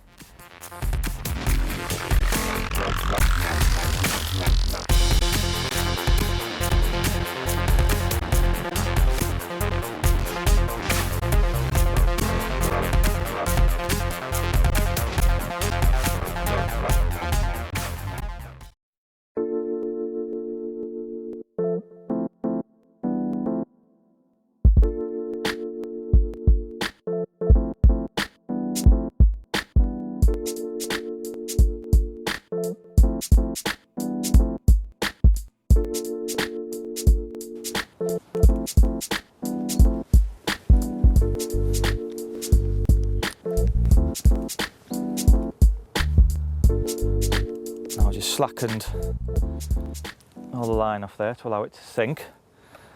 The line I'm using here, it's the Illusion XS, which is a fluorocarbon line, and it really does sink like a brick. On very small pressured waters such as Rookley, the carp can become very, very wary by anglers' lines and rigs, etc. So this Illusion, because it sinks down and follows the contours of the lake bed, it's very hard for them to detect, plus is virtually invisible in the water.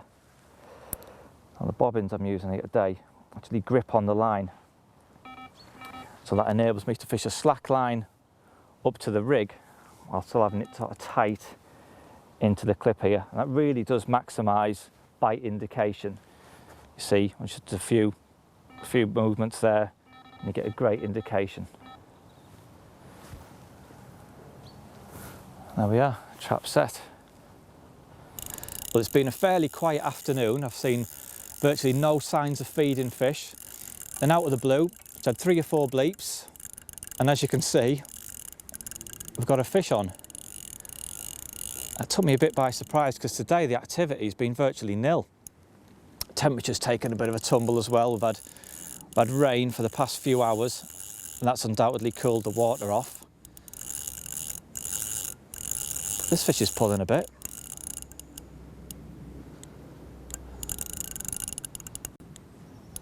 Doesn't feel small, but it's such a good average size here at Rookley.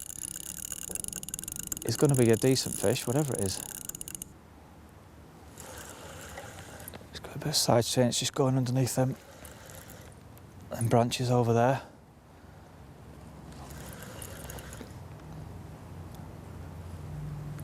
I think he's clear.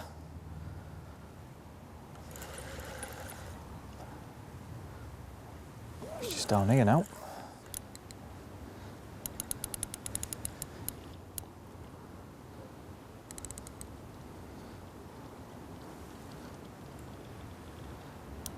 There he is.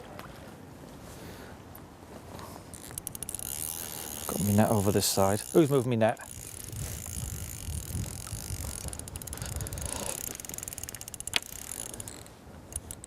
It's great to be getting action like this in the early part of January. It really is great testament to the fishery that it can produce fish in such poor, abysmal conditions.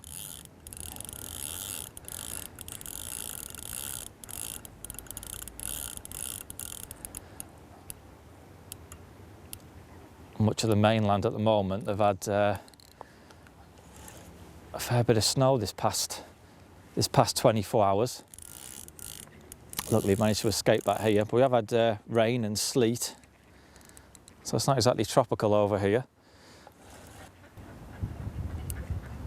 Water's so coloured, you only really get to see them when they're right on the surface. There it is, it's ready for the net now. That's a decent fish. We got him.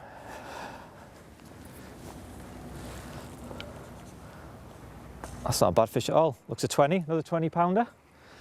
That's a right result.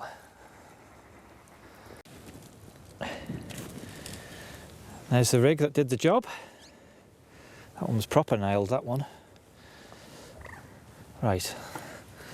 Nice looking fish, let's get him weighed. 24.14.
Well, as you can see, conditions have really taken a turn for the worst.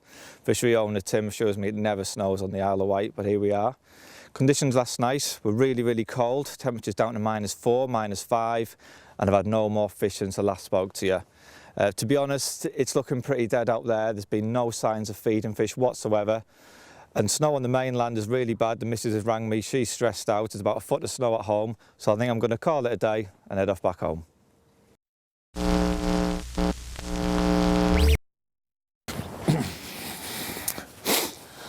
For January, that's an incredible result. And when you've got the pressure of a camera and having to catch a carp for an article, come snow, rain or shine, Mark would have been over the moon with his successes. We're going to change tack slightly now and take a look at an under-the-radar carp fisherman. Last year, this man caught arguably the country's best-looking 50-pounder, and he's going to share with us right now just how he did it.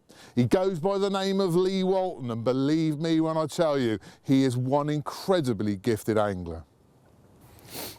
I've managed to track Lee Walton down on the lake that he's currently targeting. It's early April 2013. I'm going to pick his brains about a capture that I was privy to last summer, and I got to see a magnificent 50-pounder on the bank. Hello, Lee. Hi, Lewis. Nice to see you again, mate. Oh, indeed. Could be a bit warmer, but, you know. At least the sun's out. Trying its best.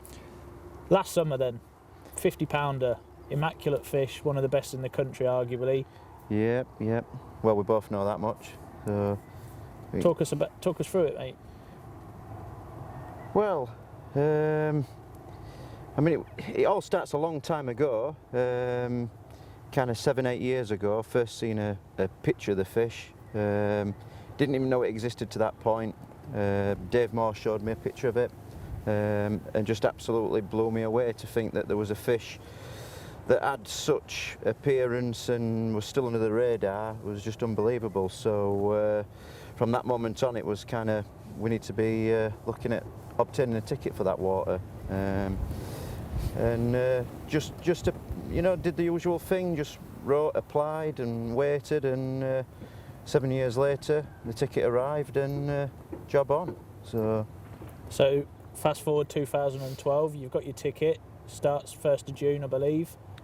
Yeah, it's a late one, so things are growing, things are green, and I'd got a little bit of an idea of what I was going to do because I'd fished a lake just down the road, so I'd been privy to be able to have a look at the lake and see what it was about, and very weedy, as most tend to be these days. So it was, until we put a lead in the water, we didn't exactly know what we were going to find. So decided to just take it from there. And you was successful from the off? You caught fish straight away? Yeah, I had a fish on my first session, which is nice. Gives you confidence. As I know we're going to talk about chod rigs, that's how I always start. It gives you an easy access into a water, and you can I just tend to observe and look where fish are and chuck to these fish, and hopefully, the chod rig will do a job for you to start with until you find, other areas to fish. But it's a quick way to get going, and without having to thrash the water foam with a marker exactly. float. I mean, as you well know, I often turn up late at night after work, or I'm very early morning having, I do travel quite a bit for my fishing, so there's a lot of turning up, and you're faced with what you're faced with, and you get on with it. You don't do too much work there and then, and just build a picture as you go along. So, this little rig, as much as it is overused, it does for me get me going until I know otherwise. And so you've turned up at the lake first session. You've gone in with chod rigs, caught a fish on your first session, as you say. So straight away you've got a rig that is working on that water. So I suppose for the following sessions you carried on with the chod rig. Yeah, I mean, it's difficult to change something when you think, well, that worked. So yeah, second trip down you do the same, and that second trip caught again. I was building a little picture actually where I was using the chod, and I'd catch a fish, and then I'd maybe change a few things, bait an area and change my rig, and then nothing happened. So I thought, it seems that this is, it's certainly helping me catch, so why should I change? I look to change off it, but at the same time it was telling me it's working, so for the moment, stick with, yeah. So the main target was obviously this incredible 50-pound linear that you said first came onto your radar a few years previous. You caught that fairly quickly, not very long into the ticket at all. A lot would say too quickly, and so would I actually, but... How many nights was it? In total, I think it was 7, not sure, 7 or 9. I don't exactly keep records like that, but from memory it would have been, 7 or 8. Well, I remember getting the phone call 6 o'clock in the morning. I knew exactly what was coming, because you're not one for ringing people that early unless you need a photograph of a very big fish, and it was the phone call I'd more than happily took at that time. Me and Alexi, we'd seen you a few days before, and I was fishing the BCAC with Alexi, and we reeled in, left the swim, drove from York all the way back to Peterborough, and we got to see an amazing fish. We'll see some footage of that fish running, I'm sure. Was that was on the chod rig as well? Yeah, well, like I said, second session in, you catch again, and then third session down, I kind of thought, well, I'm nicking a fish every time I go down, and so my third trip down, I thought, well, we'll see if we can do the same again, and then I'm not going to change onto what I was doing. I'm just going to stick where I was with the chods, and hopefully try and get 2 fish. So as we spoke the night before, you came down and see us. The first morning, caught one, chod again.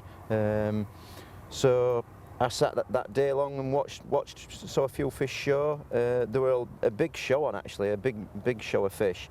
Didn't know whether to move on to them, or I had the idea that this big fish would probably be a loner, so you kind of get these ideas in your head, and I thought, should I stay away from the pack of the fish and you know, up the big ones on its own, or should I just get into catching fish? And I thought, well, you know, early days on a lake, for me, you've just got to get catching fish. That fish has got no real history as such where you could target it, so it was just, let's get catching fish. So I did that, I moved, again a chod, and then the following morning... You've caught a fish. Yeah, caught a fish. Most people would be happy catching a fish, yeah, stay put, but you've decided to up sticks, move right round to the other side of the lake, yeah, and set up on showing fish. They weren't a million miles away from me, but they were the other side of the lake. They were just out of reach. So yeah, I sat on my hands all day watching them and thinking, should I go and, you know, get a lead in amongst them? So I did. I took the decision, went round, and ironically, as soon as I put a lead in amongst them, they stopped, as they tend to do these days. But so, you've used the chod, so you know it's fishing. It's effectively fishing for you. You haven't thrashed it. It's a one cast job, I suppose. Yeah, well, it's there and it's fishing for you. Even that setup, it just shows you, you know, with one cast, the fish stopped what they were doing. They knew something could hit the water, and immediately they stopped doing what they're doing. So I just proceeded to put all rods out, and then just hope they were still in the area or wanted to come back to the area, and we'd pick some action up. Bright baits or dull baits? Yeah, bright baits again to start with. Not usually my thing. I have a few favourites, and you know, that's particularly one of mine. So pink pepper as it goes, and yeah, 3 of those went out. Any free offerings? No, none at all. None at all. No, I might sometimes flick a bit of bait into an area and not be fishing it and keep an eye on it. That's one of my little things to do. And I did actually. My left-hand rod was the rod, my last cast, which was the one the fish came on the following morning, and that almost went to an area where I was going to put some bait. So a lot of luck plays its part, you know, and that's carp fishing. Yeah, it is. Yeah, you look back and you know, you accept what you get. So yeah, so the left-hand rod on the chod rig, pink pepper popper, as you said. Yep. It's rattled off. How soon into the fight did you know you was attached to the one? Difficult one to say, and people will go, yeah, you can say that, but at the exact time, it was unbelievable. The take itself was just nothing I'd experienced. It's a phenomenal fish, and we both know it doesn't do a lot of captures, and I actually think once the lake does weed up, the reason why it doesn't do a lot of captures is it probably gets lost a lot. It's just an animal.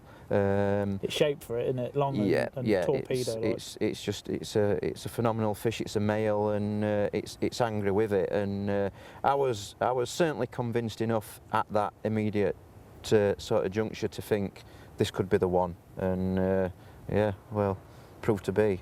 So it's in the net? Yeah. Obvious. Bit of drama in between that, I have to say, but yeah, it went in, and unbelievable when you see it, you know, and nothing can kind of prepare you for that. It's all right seeing pictures, but when you see them in the flesh, them kind of fish are just unbelievable. Rare. Yeah. I mean, you know, I do keep fish, so I know that, you know, it's a strange one that males don't tend to grow that big. Just to explain for the camera, when Lee says he keeps fish, he doesn't mean when he catches them, he keeps them for himself. No. He is into the koi keeping game. Yeah, sorry, I should explain more. Yeah, I do keep fish at home. I've got my own pond, keep koi and so on. Don't show them, it's just purely for my own personal pleasure. But yeah, you do see in the koi industry that, you know, males don't make big fish. We know that through, you know, people stocking fish into lakes as well, that females are the one, and the less scales, you know, the bigger they probably will grow, and they do. It's well documented. So to have a male that is so big that is a male and has got scales is a rare beast, yeah. So high up on a lot of people's targets, yes. that fish in particular. So the chod rig's done the business for you very quickly. Yep. Very little disturbance, one cast, next morning it's away, single hook bait, bright one up off the deck in its face, and you've got the target fish. So I think it's about time we took a look at chod rigs in a little bit more detail, and one rig that's very, very in vogue at the moment is the naked chod rig. Yep. A lot of lakes now banning lead core and leaders, so more and more people having to fish the chod rig on a naked format with the line straight through. It's part of the Edges range, which I know you've been lucky to have a little bit of input in testing as a sponsored angler and a shopkeeper, is a couple of specific products for naked chod rig fishing. So should we have a look at them in a little bit? Yeah, indeed, yep. Okay then, Lee, let's take a look at these chod rigs in a little bit more detail. We've got a couple to look at, both of them fished naked style. First up, the fixed chod rig, as it were, and it's incorporating the tungsten chod bead, which is in the Edges range. Over the lead we've got the buffer sleeve here, which has got this little female recess in the top, which will become clear why that's there in a little while. And then up the naked main line, a bit further, we have the tungsten chod bead itself. Now this can be fixed any distance above the lead. It grips really taut, so you can just slide it to the position you want, and you'd set it to maybe 6 inches, 12 inches higher up than the depth of the weed that you're fishing over. So for this to work, you need to know the depth of weed that you're fishing over. Now, you've got the tungsten bead here. This just pops off, so it's nice and safe, and you can slide your rig on it. This is one of these chod rigs that he uses, really simple, pretty standard. That slides on there, and then that gives you your weight to sink your hook link nice and gently down over what you're fishing on. When you hook a fish, it will just slide down the line as you're playing the fish, and the male on the end of the bead will just slot there, as you can see, into the female on the buffer sleeve. And what that does is it secures it all nicely in position. It gives you a bit of shock absorption in the fight, and it also protects your naked main line from any damage which could be caused by the swivel. Problem with a lot of the naked chod rigs that you see is people fishing it directly on your main line, and it can damage, the swivel can damage, 0.30, 0.35, whatever sort of main line you're using, it could be damaged. So that's the fixed chod. But as I mentioned, you need to know the depth of the weed that you're fishing over, and as you've already previously covered with your sort of fishing, you're not often using a marker float, thrashing the water to the foam to find out the depth of the weed. So in this situation, you wouldn't really know what depth to set that bead at. So you tend to favour the sort of flying chod rig as it's known. Yeah, definitely. So I mean, this one for me is just a little bit more versatile. That's good when you know what you're fishing over, and the angler can set it where he wants to suit his own needs. This for me is more suited to what I do, where like you rightly say, fish are in the swim.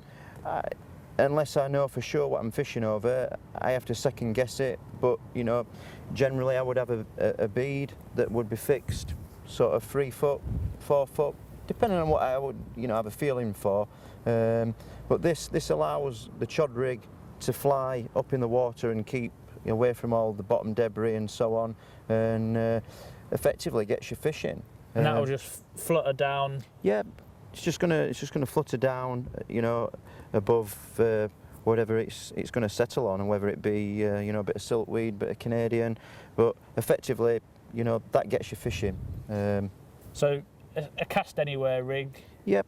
Without causing any disturbance. And I noticed, just looking here, you're using for this the heli chod buffer sleeve that's in the Edges range, and again, as we talked about with the fixed chod rig with the tungsten chod bead, you swivel when you're playing a fish, that will sit on there, and that again protects the naked line. Yeah. And we've got this little bit of foam here, and you've set that up drop-off style, which this particular sleeve allows you to do. I suppose if you're using a heavy lead, 3 ounces, 4 ounces, to get to the fish where you're seeing them show, it's a bit of a heavy lead to be then playing so close to the fish. So you've set that up to be able to eject on the bite. Yeah. This piece of PVA melts. Imagine that's melted in the water, so that's gone now. You hook the fish, and then that will just boom, off she comes. Yeah. Lead is gone. You've got this large ring, which again is part of the Edges range, attached to your line, which is going to stop obviously your hook link on your sleeve from coming off your line. And a lot easier to land a fish with no lead, especially like you say if you're casting it right into some thick weed. Yeah. Last thing you want is a load of weed wrapped around your lead causing you any troubles, especially when you're fishing for 50-pounders like you often are. There's a lot of things come into play, and I think if you can if you can get rid of that lead, it certainly increases your chances of landing your fish. So for me, this setup suits exactly my needs. It gets me fishing. and then once fish is on, you know, I'm safe in the knowledge that lead is going to be ditched, and I'm just fighting the fish. I've no fear that lead is going to come into play, get snagged up, caught up on weed, you know, because these things can drag a lot of weed around, and the weight aspect close to your hook, you know, is a big factor in losing the fish. So just going back to the other side of where the hook link is, you said you've got this stop here, you'll set that 3-4 foot above the lead, dependent on where you've got a feeling of what the sort of depth of weed is. What is your stop there? You've got, what's that? That's a tapered sort of mainline sinker, and then a bead of 4-5 mil. Is that a 5 mil bead? It's a tungsten bead. So effectively, all you're doing, it's a stopper for your swivel, your chod itself. So like you say, you'd have a second guess that you'd know a little bit about the lake, and you'd guess, you know, if you weren't sure at all, you could set your bead at 6, 7, 8 foot. There's no danger at all. You know, that's going to fly back and rest against that, and then just flutter down and sit on what it will do. And again, totally safe. I see with the taper there, I'm guessing the swivel can get onto that sinker very easily. Yeah. And then that's just a case of popping the bead off and out. Sharp hook as beads off, and the fish is left not trailing any line. There's no danger aspect at all to it. Which is always important with any rig. And again, exactly the same hook link as what you could fish on a fixed. Yep, that's just standard. Everybody has their own little way, curve, you know, and so on, but that's a unique thing. We're not going to tell people how to do that. That's entirely up to them, but it's the system we're more looking at, you know. So two very effective chod rigs. Yep. Different styles, and you know, as and when you would use them. Yep. Both presentations equally effective in their own situation. So I think that's the chod rigs covered. Thank you very much for agreeing to step out of the shadows and take a bit of limelight for once. Your captures certainly deserve a bit of exposure, mate. So hopefully you found that as insightful as I have.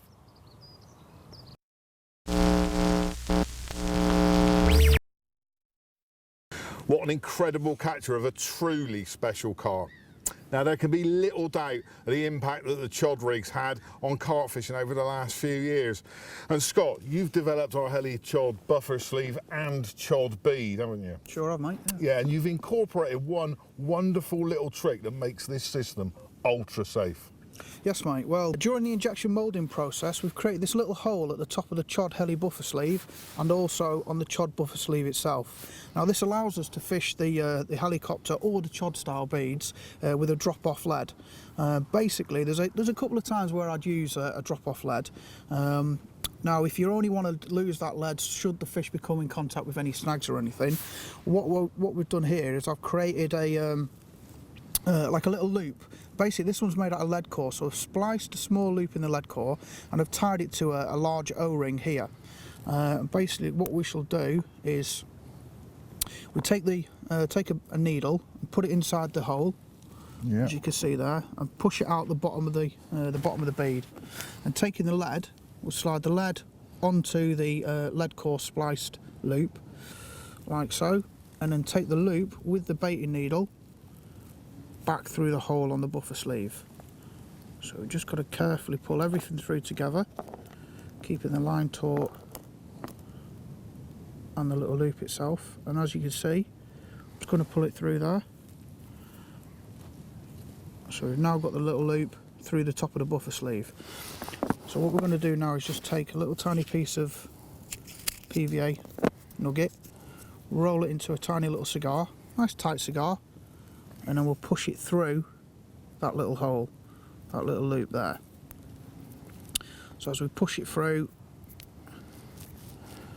all the way in, now basically that little PVA nugget's stopping the loop from pulling back through the buffer sleeve. I'm just going to trim that off, like so. So what we've got now is a little PVA nugget holding that lead onto the rig itself. So obviously when that melts in the water, we'll minus the PVA nugget.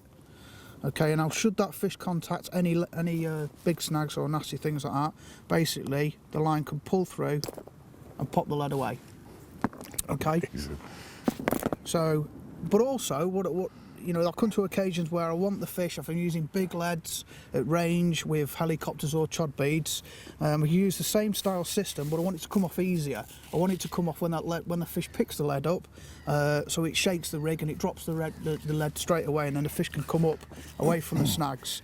So basically, again, this one here, what I've done with this one is I've tied a small loop of 45-pound armadillo.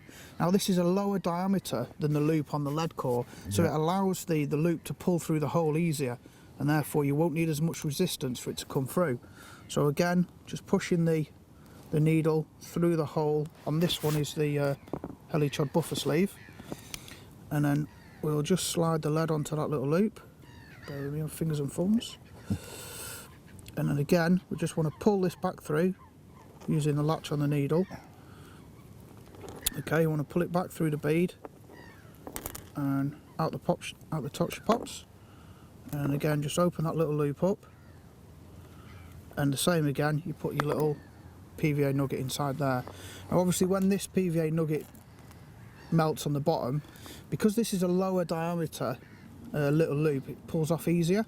Yeah. So should that fish pick up that bait, it will release the lead quickly and then come up in the water away from the snags. That, Scott, was absolutely brilliant. The best and safest way I've ever seen of detaching a lead where you're using a chod and a helicopter setup. Absolutely fantastic.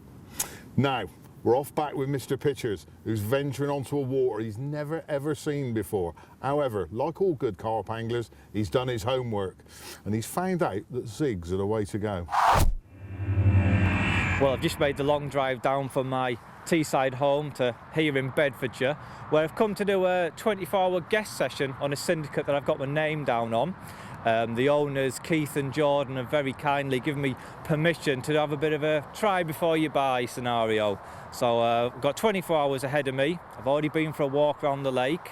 I've picked my spot already on the edge of this cold, freezing cold northerly wind that we've got. You can hear a bit of background noise. It's right next to the A421, so you have got a bit of background noise to contend with, but bear with me. So anyway, picked me swim, looks great for a bit of zigging today, so I want to get the van unloaded and go for a little walk.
Well, I've just got the final rod cast into position there.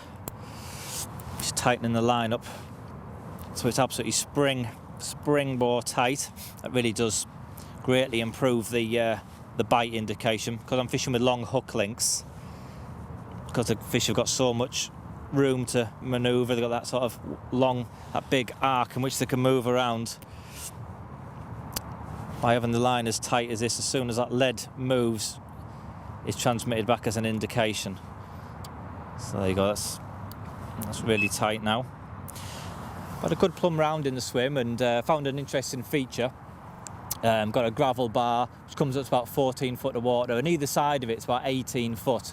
So I positioned 3 zig rigs just over the back of that bar in that 18 foot of water. Got them at varying depths as well, anything from sort of a few feet below the surface to mid depth. I've also tried a few different coloured forms. I've got a yellow, a black and a red. Because we've got quite low light levels here today, quite often it's a coloured form that can produce in conditions like this. Needs a fish straight away.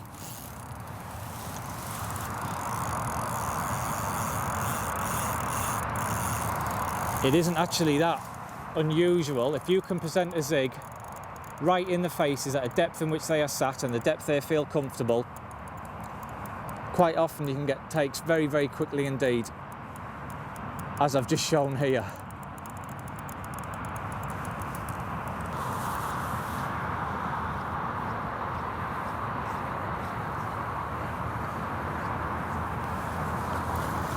Doesn't feel a bad size fish. Anything's welcome on a cold day like today.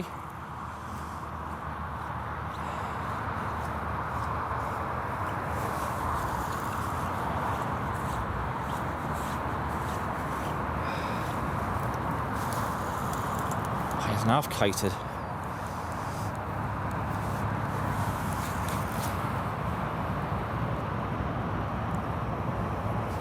It's coming in a lot easier now.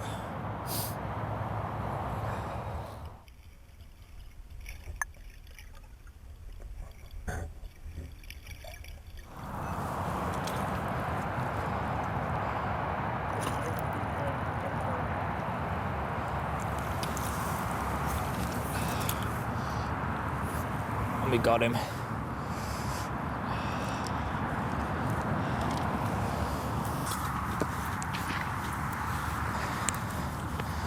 Well, here he is. As you can see, that one fell on the red zigger liner, and as you can tell, he is absolutely nailed. They really do hugely improve the hook holds.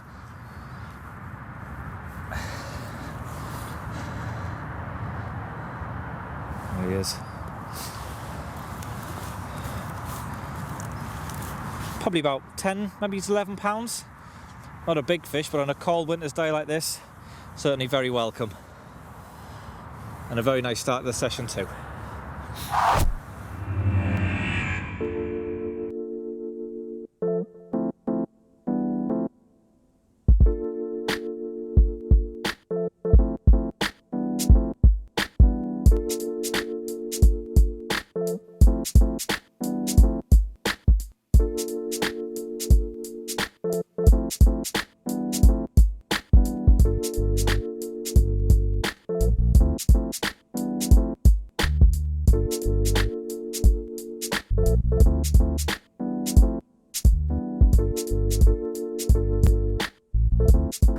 Well, good morning everyone. As you can see, managed to bag another fish.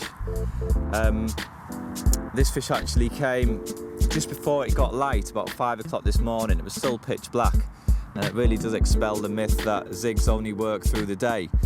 The carp's night vision is far superior to a human's. They've got no problem in finding little food items. And it's actually brightening up a little bit now, so I think there's going to be a few more fish coming up through the day. Let's see.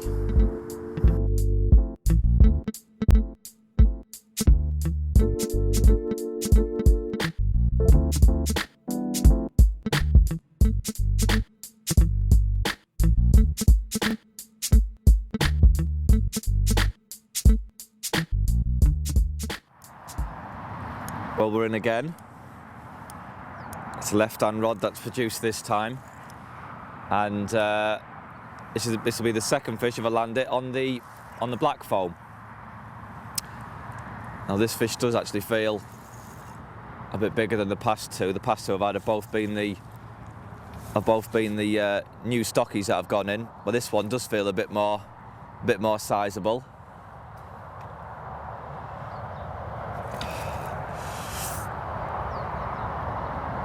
Been back over these rods 2 or 3 times. I don't know how I've managed not to wipe out the other 2 rods, but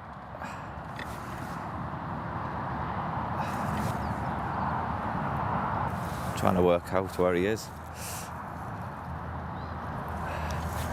Yeah, it definitely feels a bigger fish than the past 2.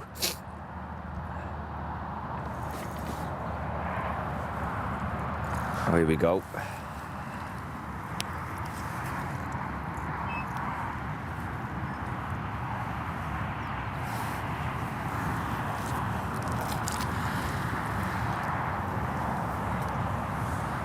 Oh yeah, that is a bigger fish. The leads come off, that makes it a lot more easier for landing them.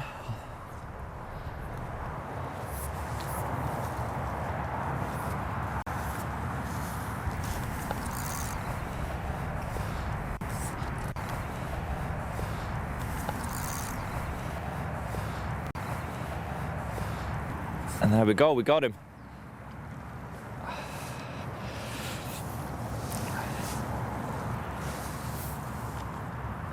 Yeah, that is a bit bigger. And here he is. This one's about £15. Great fish for the time of year. I tell you, he's like a block of ice. My hands are going numb just holding him. So in conditions like this, it really is a great result, and I'm well chuffed.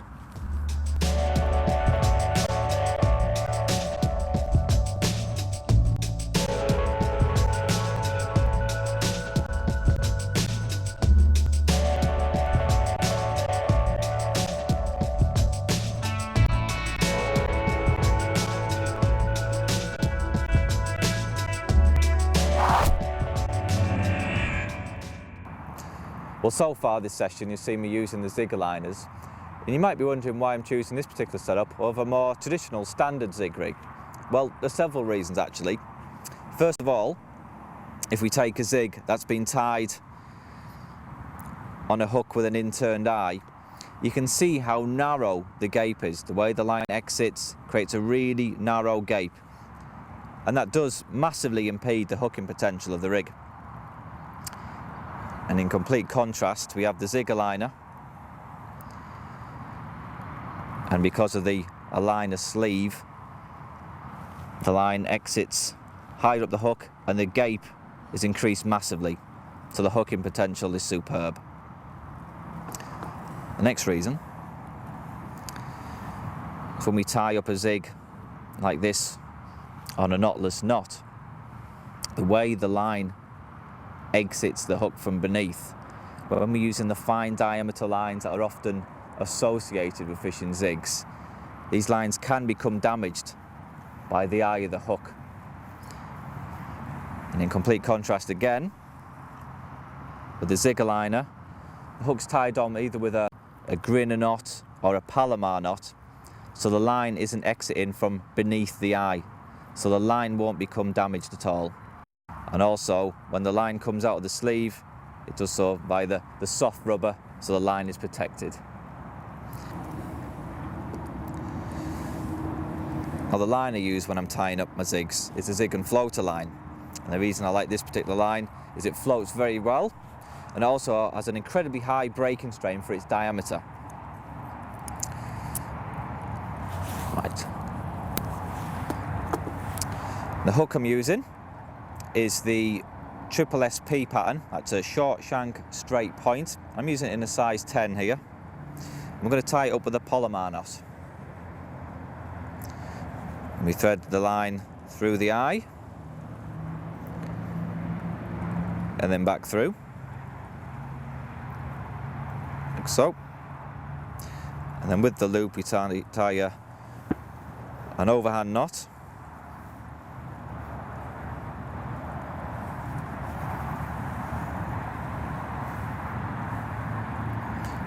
And then we thread the hook through the loop we've just created.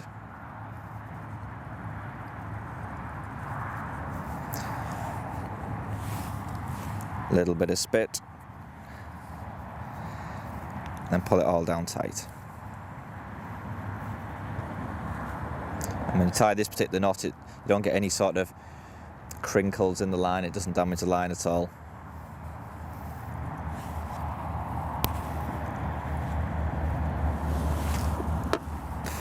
Just trim that off, like so. The next thing is we thread the foam into the loading tool. I'm going to go with black foam here. I find it works really well when you've got bright conditions like we have today, bright sunshine and clear skies. So I loaded the foam into the tool. The next thing is to load it in the sleeve.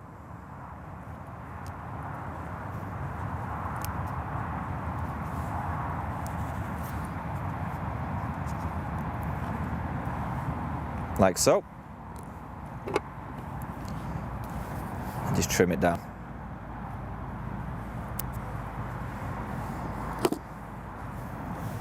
Like that.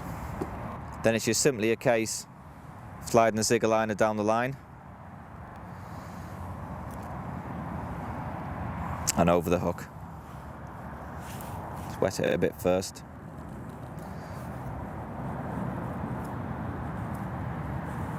And there we have it, simple as that. And obviously the beauty of the zigger line is you can create any sort of colour combination you like with the zigs, change them in an instant. I'm using black foam and a black sleeve here, but yellow foam in black sleeve is another great combination. You can mix and match, see which one works best on the day. So there you have it, you've seen how effective they are. I managed to catch 3 carp this session, despite it being freezing cold. So why not tie one up and give them a go. Right, well it's time for me to hit the road. Just bringing in the last rod now. But it's certainly been a great session. Managed to catch 3 fish. Conditions haven't been great, but there's freezing northeasterly wind and it's still essentially the middle of winter. So to get 3 fish, I'm certainly going home happy. Also, it just goes to show that the zigs, they work right through the year, and the zigger liners, of course, have worked a treat. So that's it for me for now. I'll see you soon.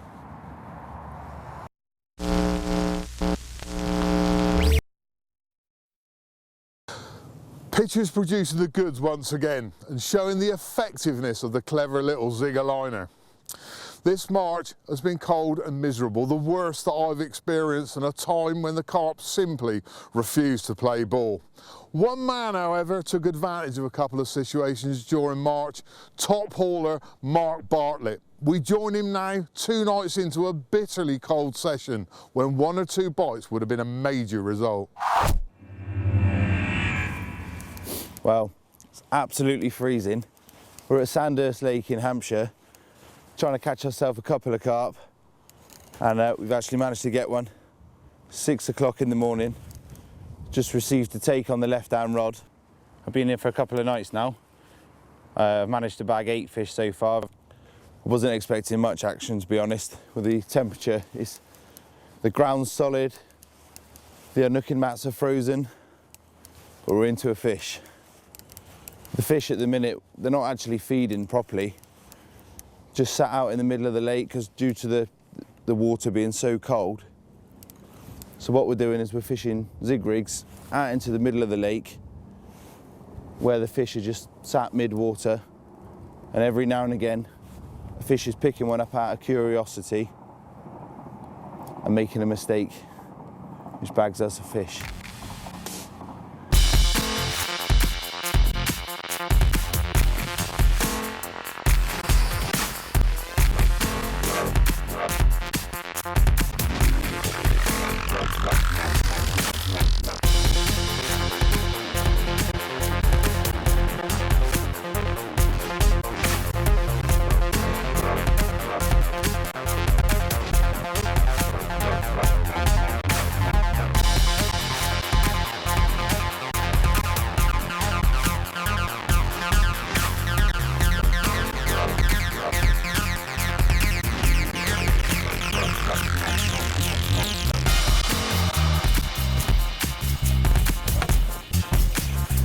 Nice Sandhurst carp in the freezing cold.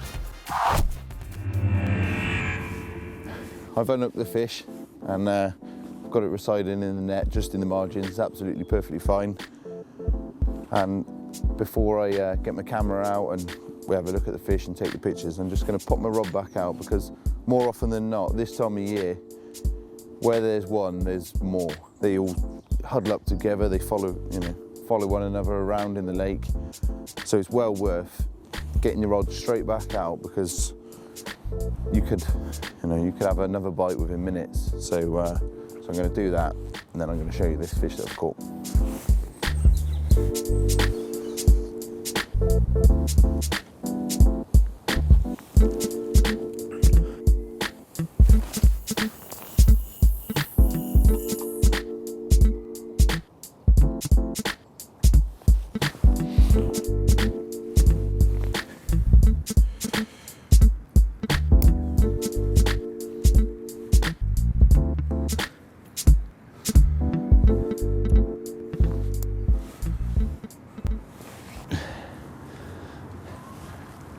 This is number 9, the ninth fish of the session so far.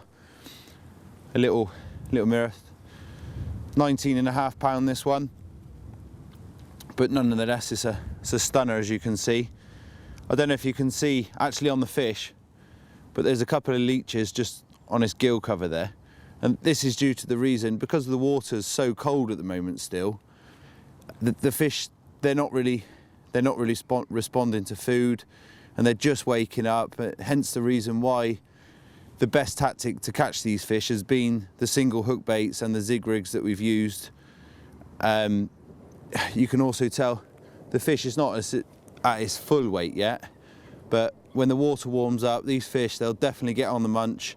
They've had a long, hard winter, and they'll pack some weight back on very quickly. And this will be a 20-pound fish in a matter of weeks. And it's a stunner, as you can see. Well, you saw that last fish, and it's only 45 minutes later on now. We've received another take, this time on the middle rod. Same thing though, little zig rig out in the middle of the pond. This one's a little bit higher than the other rod, so obviously there's a few fish cruising around out there, and we've managed to intercept another one, which is good. It's so cold though. Again, when I'm playing my fish on the zigs, I like to keep the rod nice and low. You see a lot of people with the rod up high, but I've always played the fish with the rod down low, and they seem to come in a straight line. I mean, you do what's good, you know, good for your own fishing, but this works for me. And then when you get them close to the net, you can lift the rod up. But by keeping the rod low, it tends to bring them in a dead straight line. They don't kite around, and also it keeps them up. It's something that I got from my match fishing, and by keeping the fish up in the water, it's away from any debris out in the lake, any weed beds, any obstacles that could cut your line or, you know, cause you to lose the fish.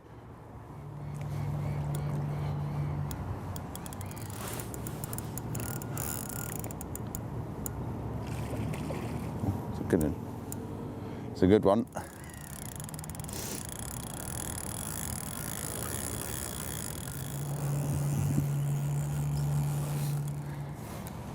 It's a nice fish, this one. Just seen it, it's a common carp, and looks like it's a good sized one. Again, I can see that I've dropped the lead straight away on the take, which has made me get the fish in really quickly.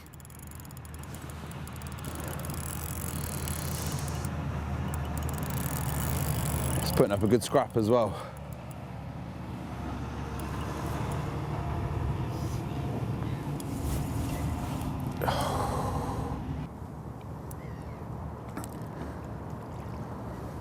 That's a nice fish.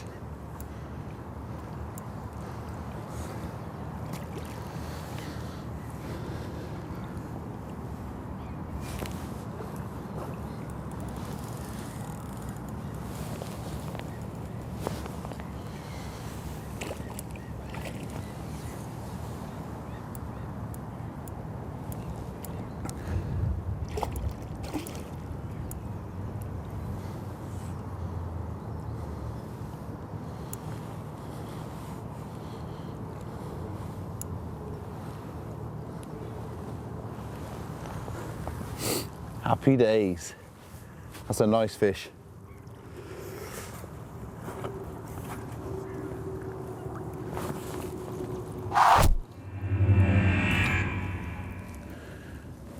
Here she is.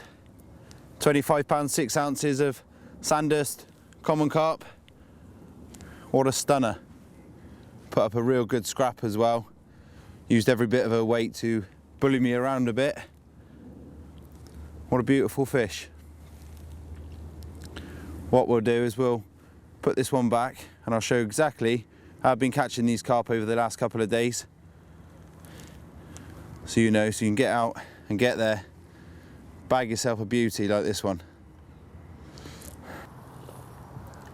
When I started my session, I turned it up and I didn't really know what was going to happen. So I'm just going to run through with you how I started the session and how how I've actually ended up fishing now. I turned it up, I thought they're not really in the mood for the food with the way the water's so cold, so I thought I'd just start on something small and bright. I've got a little pop-up rig here, little white hook bait. The reason for this is I just want to catch the fish's attention. They're not really feeding that much, so something real bright, blatant, rather than piling in food to them. They're not up for it, so this is the ideal thing for it. I've got a size 4 SSBP. It's a good hook. You don't want to be messing about. If you get a bite, you want to put that fish on the bank. So none of this airy-fairy stuff. Size 4 hook, bank your fish. Got a 25-pound weedy green matte Cortex hook length. Again, it's a strong hook length. It's not going to break no matter how much pressure I put on it. It's reliable, and the one for me. Around the lead, this is a Transkhaki slick leg clip. Now, these slick leg clips are designed for easy ejection of the lead. As you can see, if I take the tail rubber off there, there's no ridges at all on that. So when you hook a fish, whether it's with the tail rubber on or the tail rubber off, if that lead touches anything, it's off.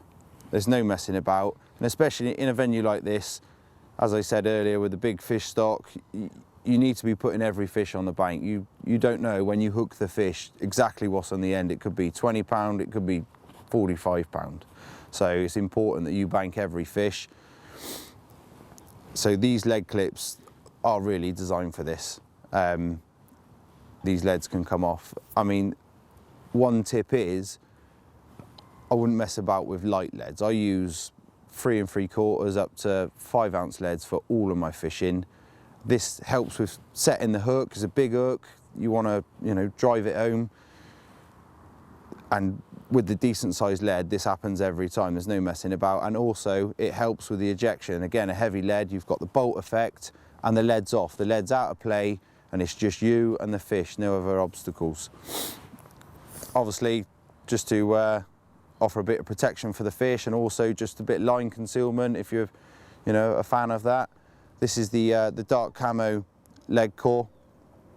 It's got very low visibility, and especially lakes like this, there's a lot of debris on the bottom.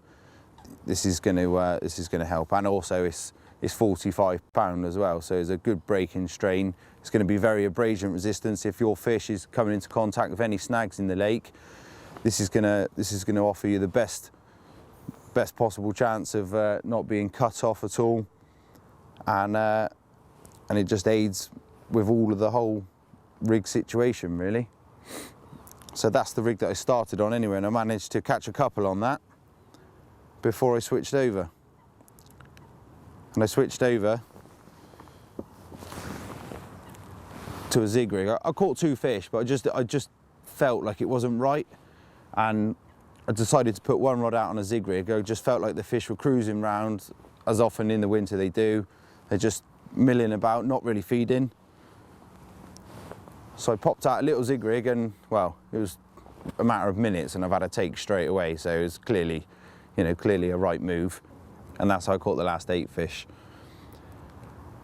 When I chucked my first rod out, I thought I'd just fish it in mid-water. So I started off on a yellow zigger liner. The reason for this is I like to fish a brighter zig hook bait lower down, just to do like visibility. I think in the lower depths there's less visibility, so a brighter hook bait will stand out more to the fish. I later went on then to put 2 more rods out on the zigs, but they were on black zigger liners. They were higher up. The water's pretty clear here, so by fishing the black zigger liners higher up in the lake, they actually stand out more, believe it or not, and the yellow one I carried on fishing lower down. And I got a take straight away on this. After I chucked it out, it was on the rest for a matter of minutes and it was away. So that was clearly a good move. Again, I'm not messing about. I'm using a size 6 hook on my zigs. This is an SSBP again. A lot of people use 8s and 10s, and I personally think they're too weak. You want to hook these fish and get them in. You don't want to lose them and come back with a hook looking like a pin. So size 6 hook on your zig. The hook link I'm using, this is 15-pound zig and floater line. You wouldn't really want to fish a heavier hook link than this on your zigs, and you always have to make sure it's monofilament as well. So 15-pound is pretty much a limit, but this stuff is strong, so that's not going to let you down. You know, you go using like 8s and 10-pound lines and you're asking for trouble really. So 15-pound line, make it nice and strong. Again, the slick leg clip, for obvious reasons, you want to get rid of the lead. These will come off on the take.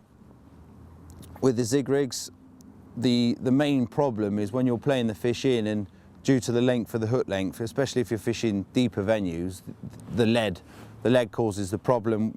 You can imagine that coming through the water, it's asking for trouble, bumping into like your other lines that are already still fishing.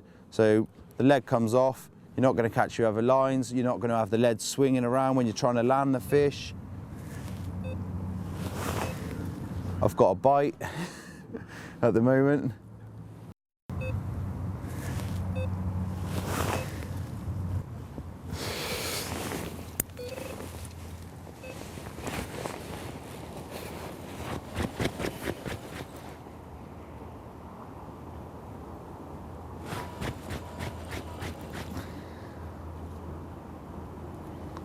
And we're in.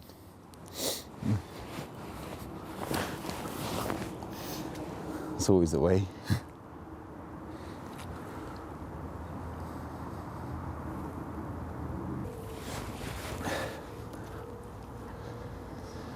Well, before we were rudely interrupted by this carp that's taken my black and yellow zigger liner, we were just discussing about dumping the lead. The lead's come off on the take, and I was just moving on to the shock leader. The shock leader I use is a 30-pound Armadillo dark camo shock leader. There's a couple of reasons for this basically. Firstly, it enables your casting. You're never going to crack off of it. It's a strong old leader material, so it helps you if you're casting a long way. You know, you're not gonna break your main line and crack your rig off, leaving the rig in the lake on its own. But really the main advantage is its abrasive resistance to obstacles in the lake. I fished here a couple of weeks ago, and I actually got cut off by a snag under the water, and this was due to the fact that I didn't have one of these leaders on. And if I'd have had one of these leaders on, I would have landed every fish that I hooked. So I've come back this time and I'm geared up for it, and every fish is being put on the bank with no losses at all, which is what you want to be doing. And the leader itself, it can rub against things, and it's not gonna let you down. The version that I'm using at the moment is £30, and they actually do a £45 as well. And like the £45, I mean, that's for extreme snag fishing, and maybe fishing abroad as well on the continent in Europe. It's a nice fish. And yeah, where was I?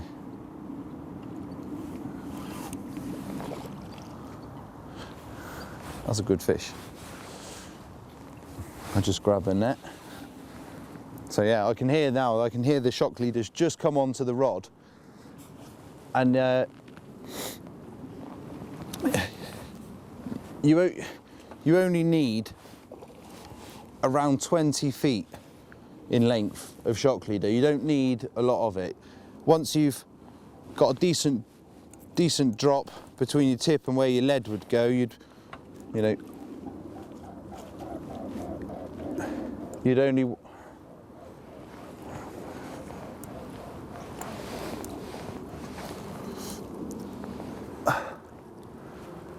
right, now he's in the net, we can talk. As I was saying, with your shock leader, you only need around 20 feet in length. You only want enough just to get a few turns on the reel, and then when you've got the rod behind you ready for casting, you've got a decent drop between your tip and your lead. And this will give you plenty plenty of line. Then if the fish does take you into a snag, there's going to be more than enough leader there to protect your line from getting broken off. Now, let's have a look at this baby. Well, there it is. She's all been weighed up, 28 pound free. You saw there how quickly I got that fish in. There's no dramas at all. You get the bite and you know, it's a fish on the bank. The best way and the best advice I could give to you is fish strong, fish safe, bank every fish you hook. Don't mess around. Lovely.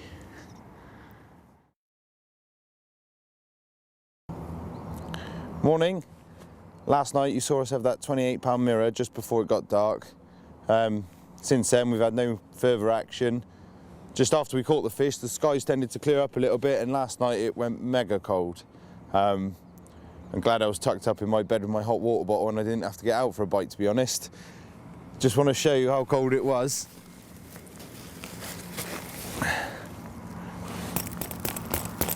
That's solid.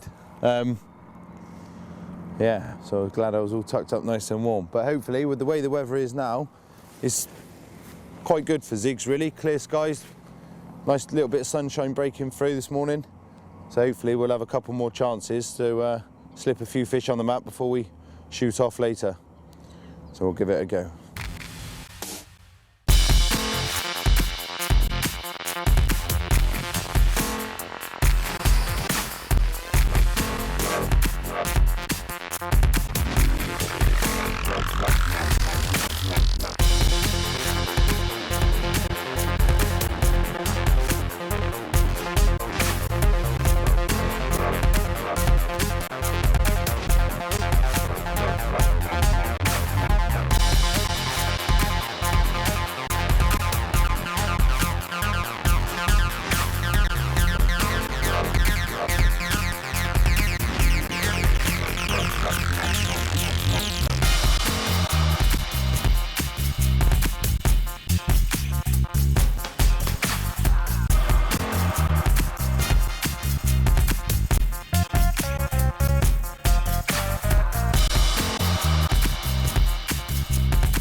Earlier on we talked about the shock leaders that I use and for what reasons I use them for.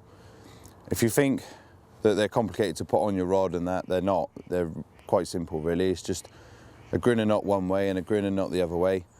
I'll show you exactly how I do mine and go through it with you.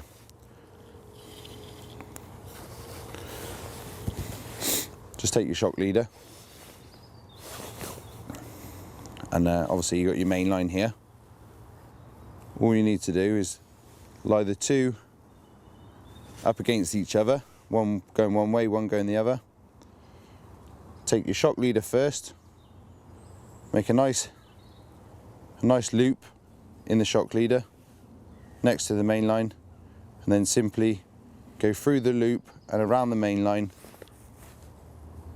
4 times.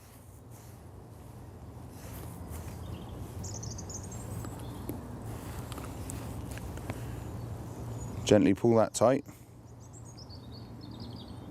You don't need to pull it really tight at this present moment, just nick it together. Then take your main line, make another loop, the other side of the knot, and then repeat the process. 4 times through there.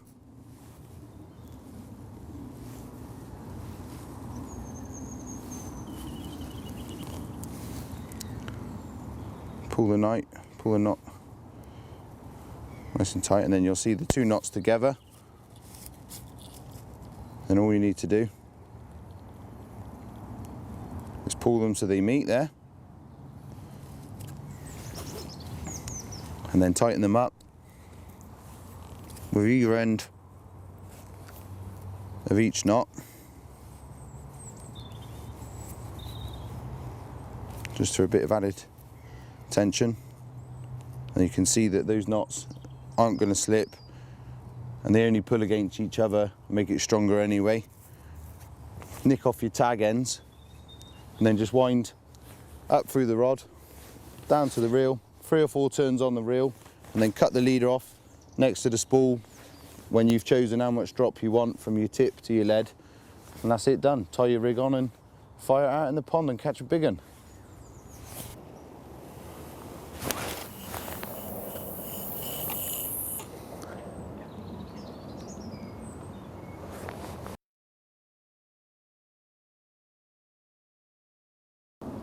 Fishing this particular way with single hook baits, whether it be like on the bottom or up in the water with zig rigs, you're not fishing over any bait. So by moving your rods around, you're not actually losing anything. And this tactic is actually specifically for just searching the fish out themselves.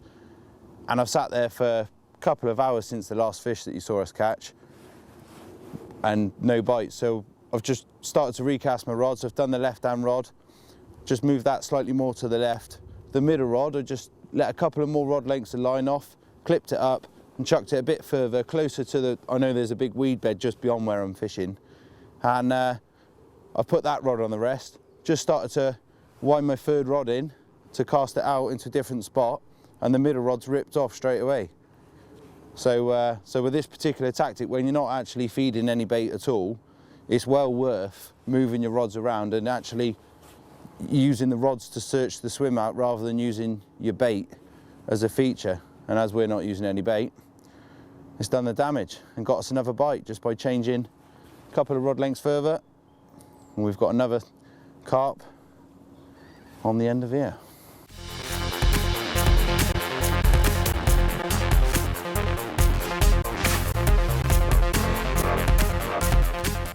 My good old teammate's just turned up, Tom. So he's going to do the honours to me.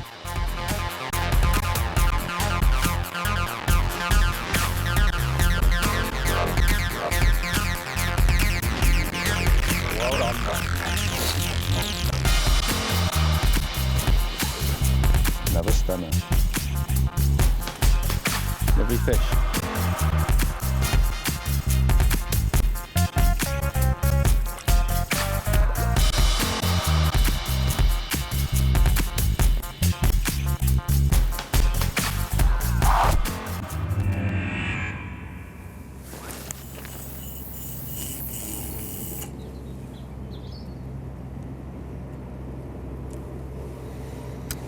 You've just seen me cast out there. Just one little tip for when you're fishing. You want to be accurate and know exactly where you're fishing all the time.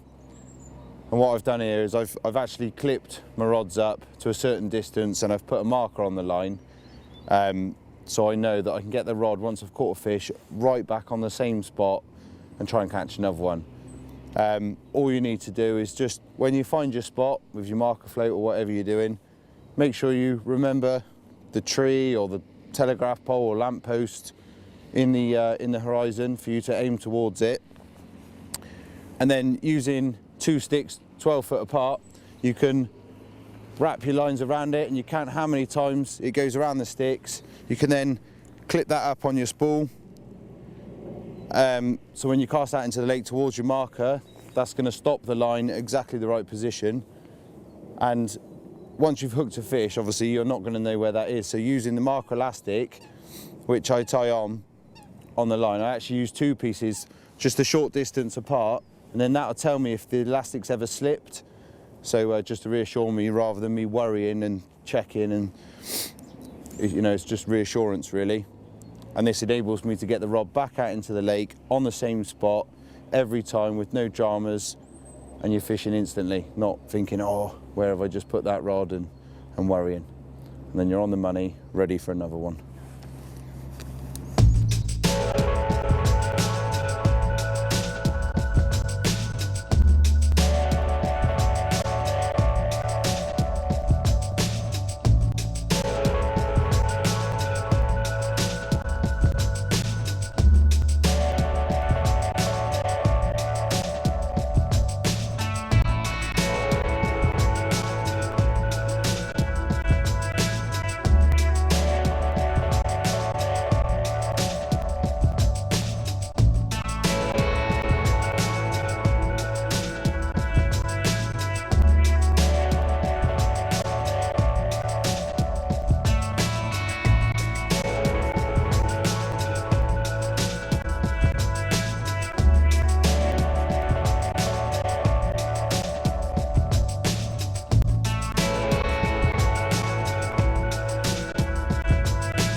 I just want to show you this quickly. Basically, this is what I store my zigs on. It's called a zig disc, and it's pretty self-explanatory really. In the past I've used other things and it was alright, but this has been specifically designed for zig fishing and storing your zigs. You tie your hook on and your zigger liner, hook your zigger liner into the end where it's supposed to go, in the recess there, and it makes it a lot easier for counting the depth of your zig out rather than sitting on top of a tackle box counting out a foot at a time or on your marker rod. You hook your hook on there, and one circumference of the disc is exactly 1 foot. So you just put your hook in, wind it round, however deep you want your zigs, and then basically cut it off, take a pin out of the end, tie a loop in the end of your zig, and pop the pin in the foam. You can store a number of zigs on here. There's 15 recesses, but they're big enough for a couple of zigs really. You can get plenty on there. You can tie these up at home, so when you get to your fishery where you want to fish and start your session, you're fishing straight away. There's no messing about tying up rigs. I've got a couple of these because obviously do a few competitions and stuff, and it just keeps me on the ball. I'm not messing about. I'm straight fishing again if I need a new zig. And this just goes in my little pouch. Stop it getting in any mess.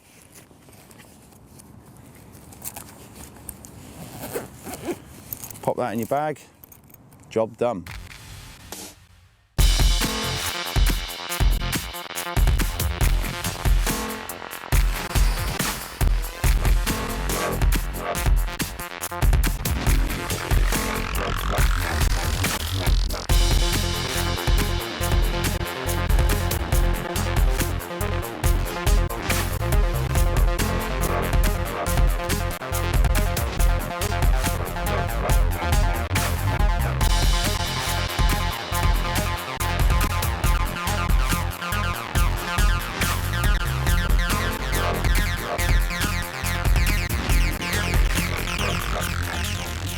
Well, I've finished as I've started. Still catching. This one, I hope you'll agree that it's probably the nicest one that I've showed you. It's an absolute stunner, 22 pound. Well pleased with this. It's a beautiful fish and a real nice way to end the session. Lovely time on the bank.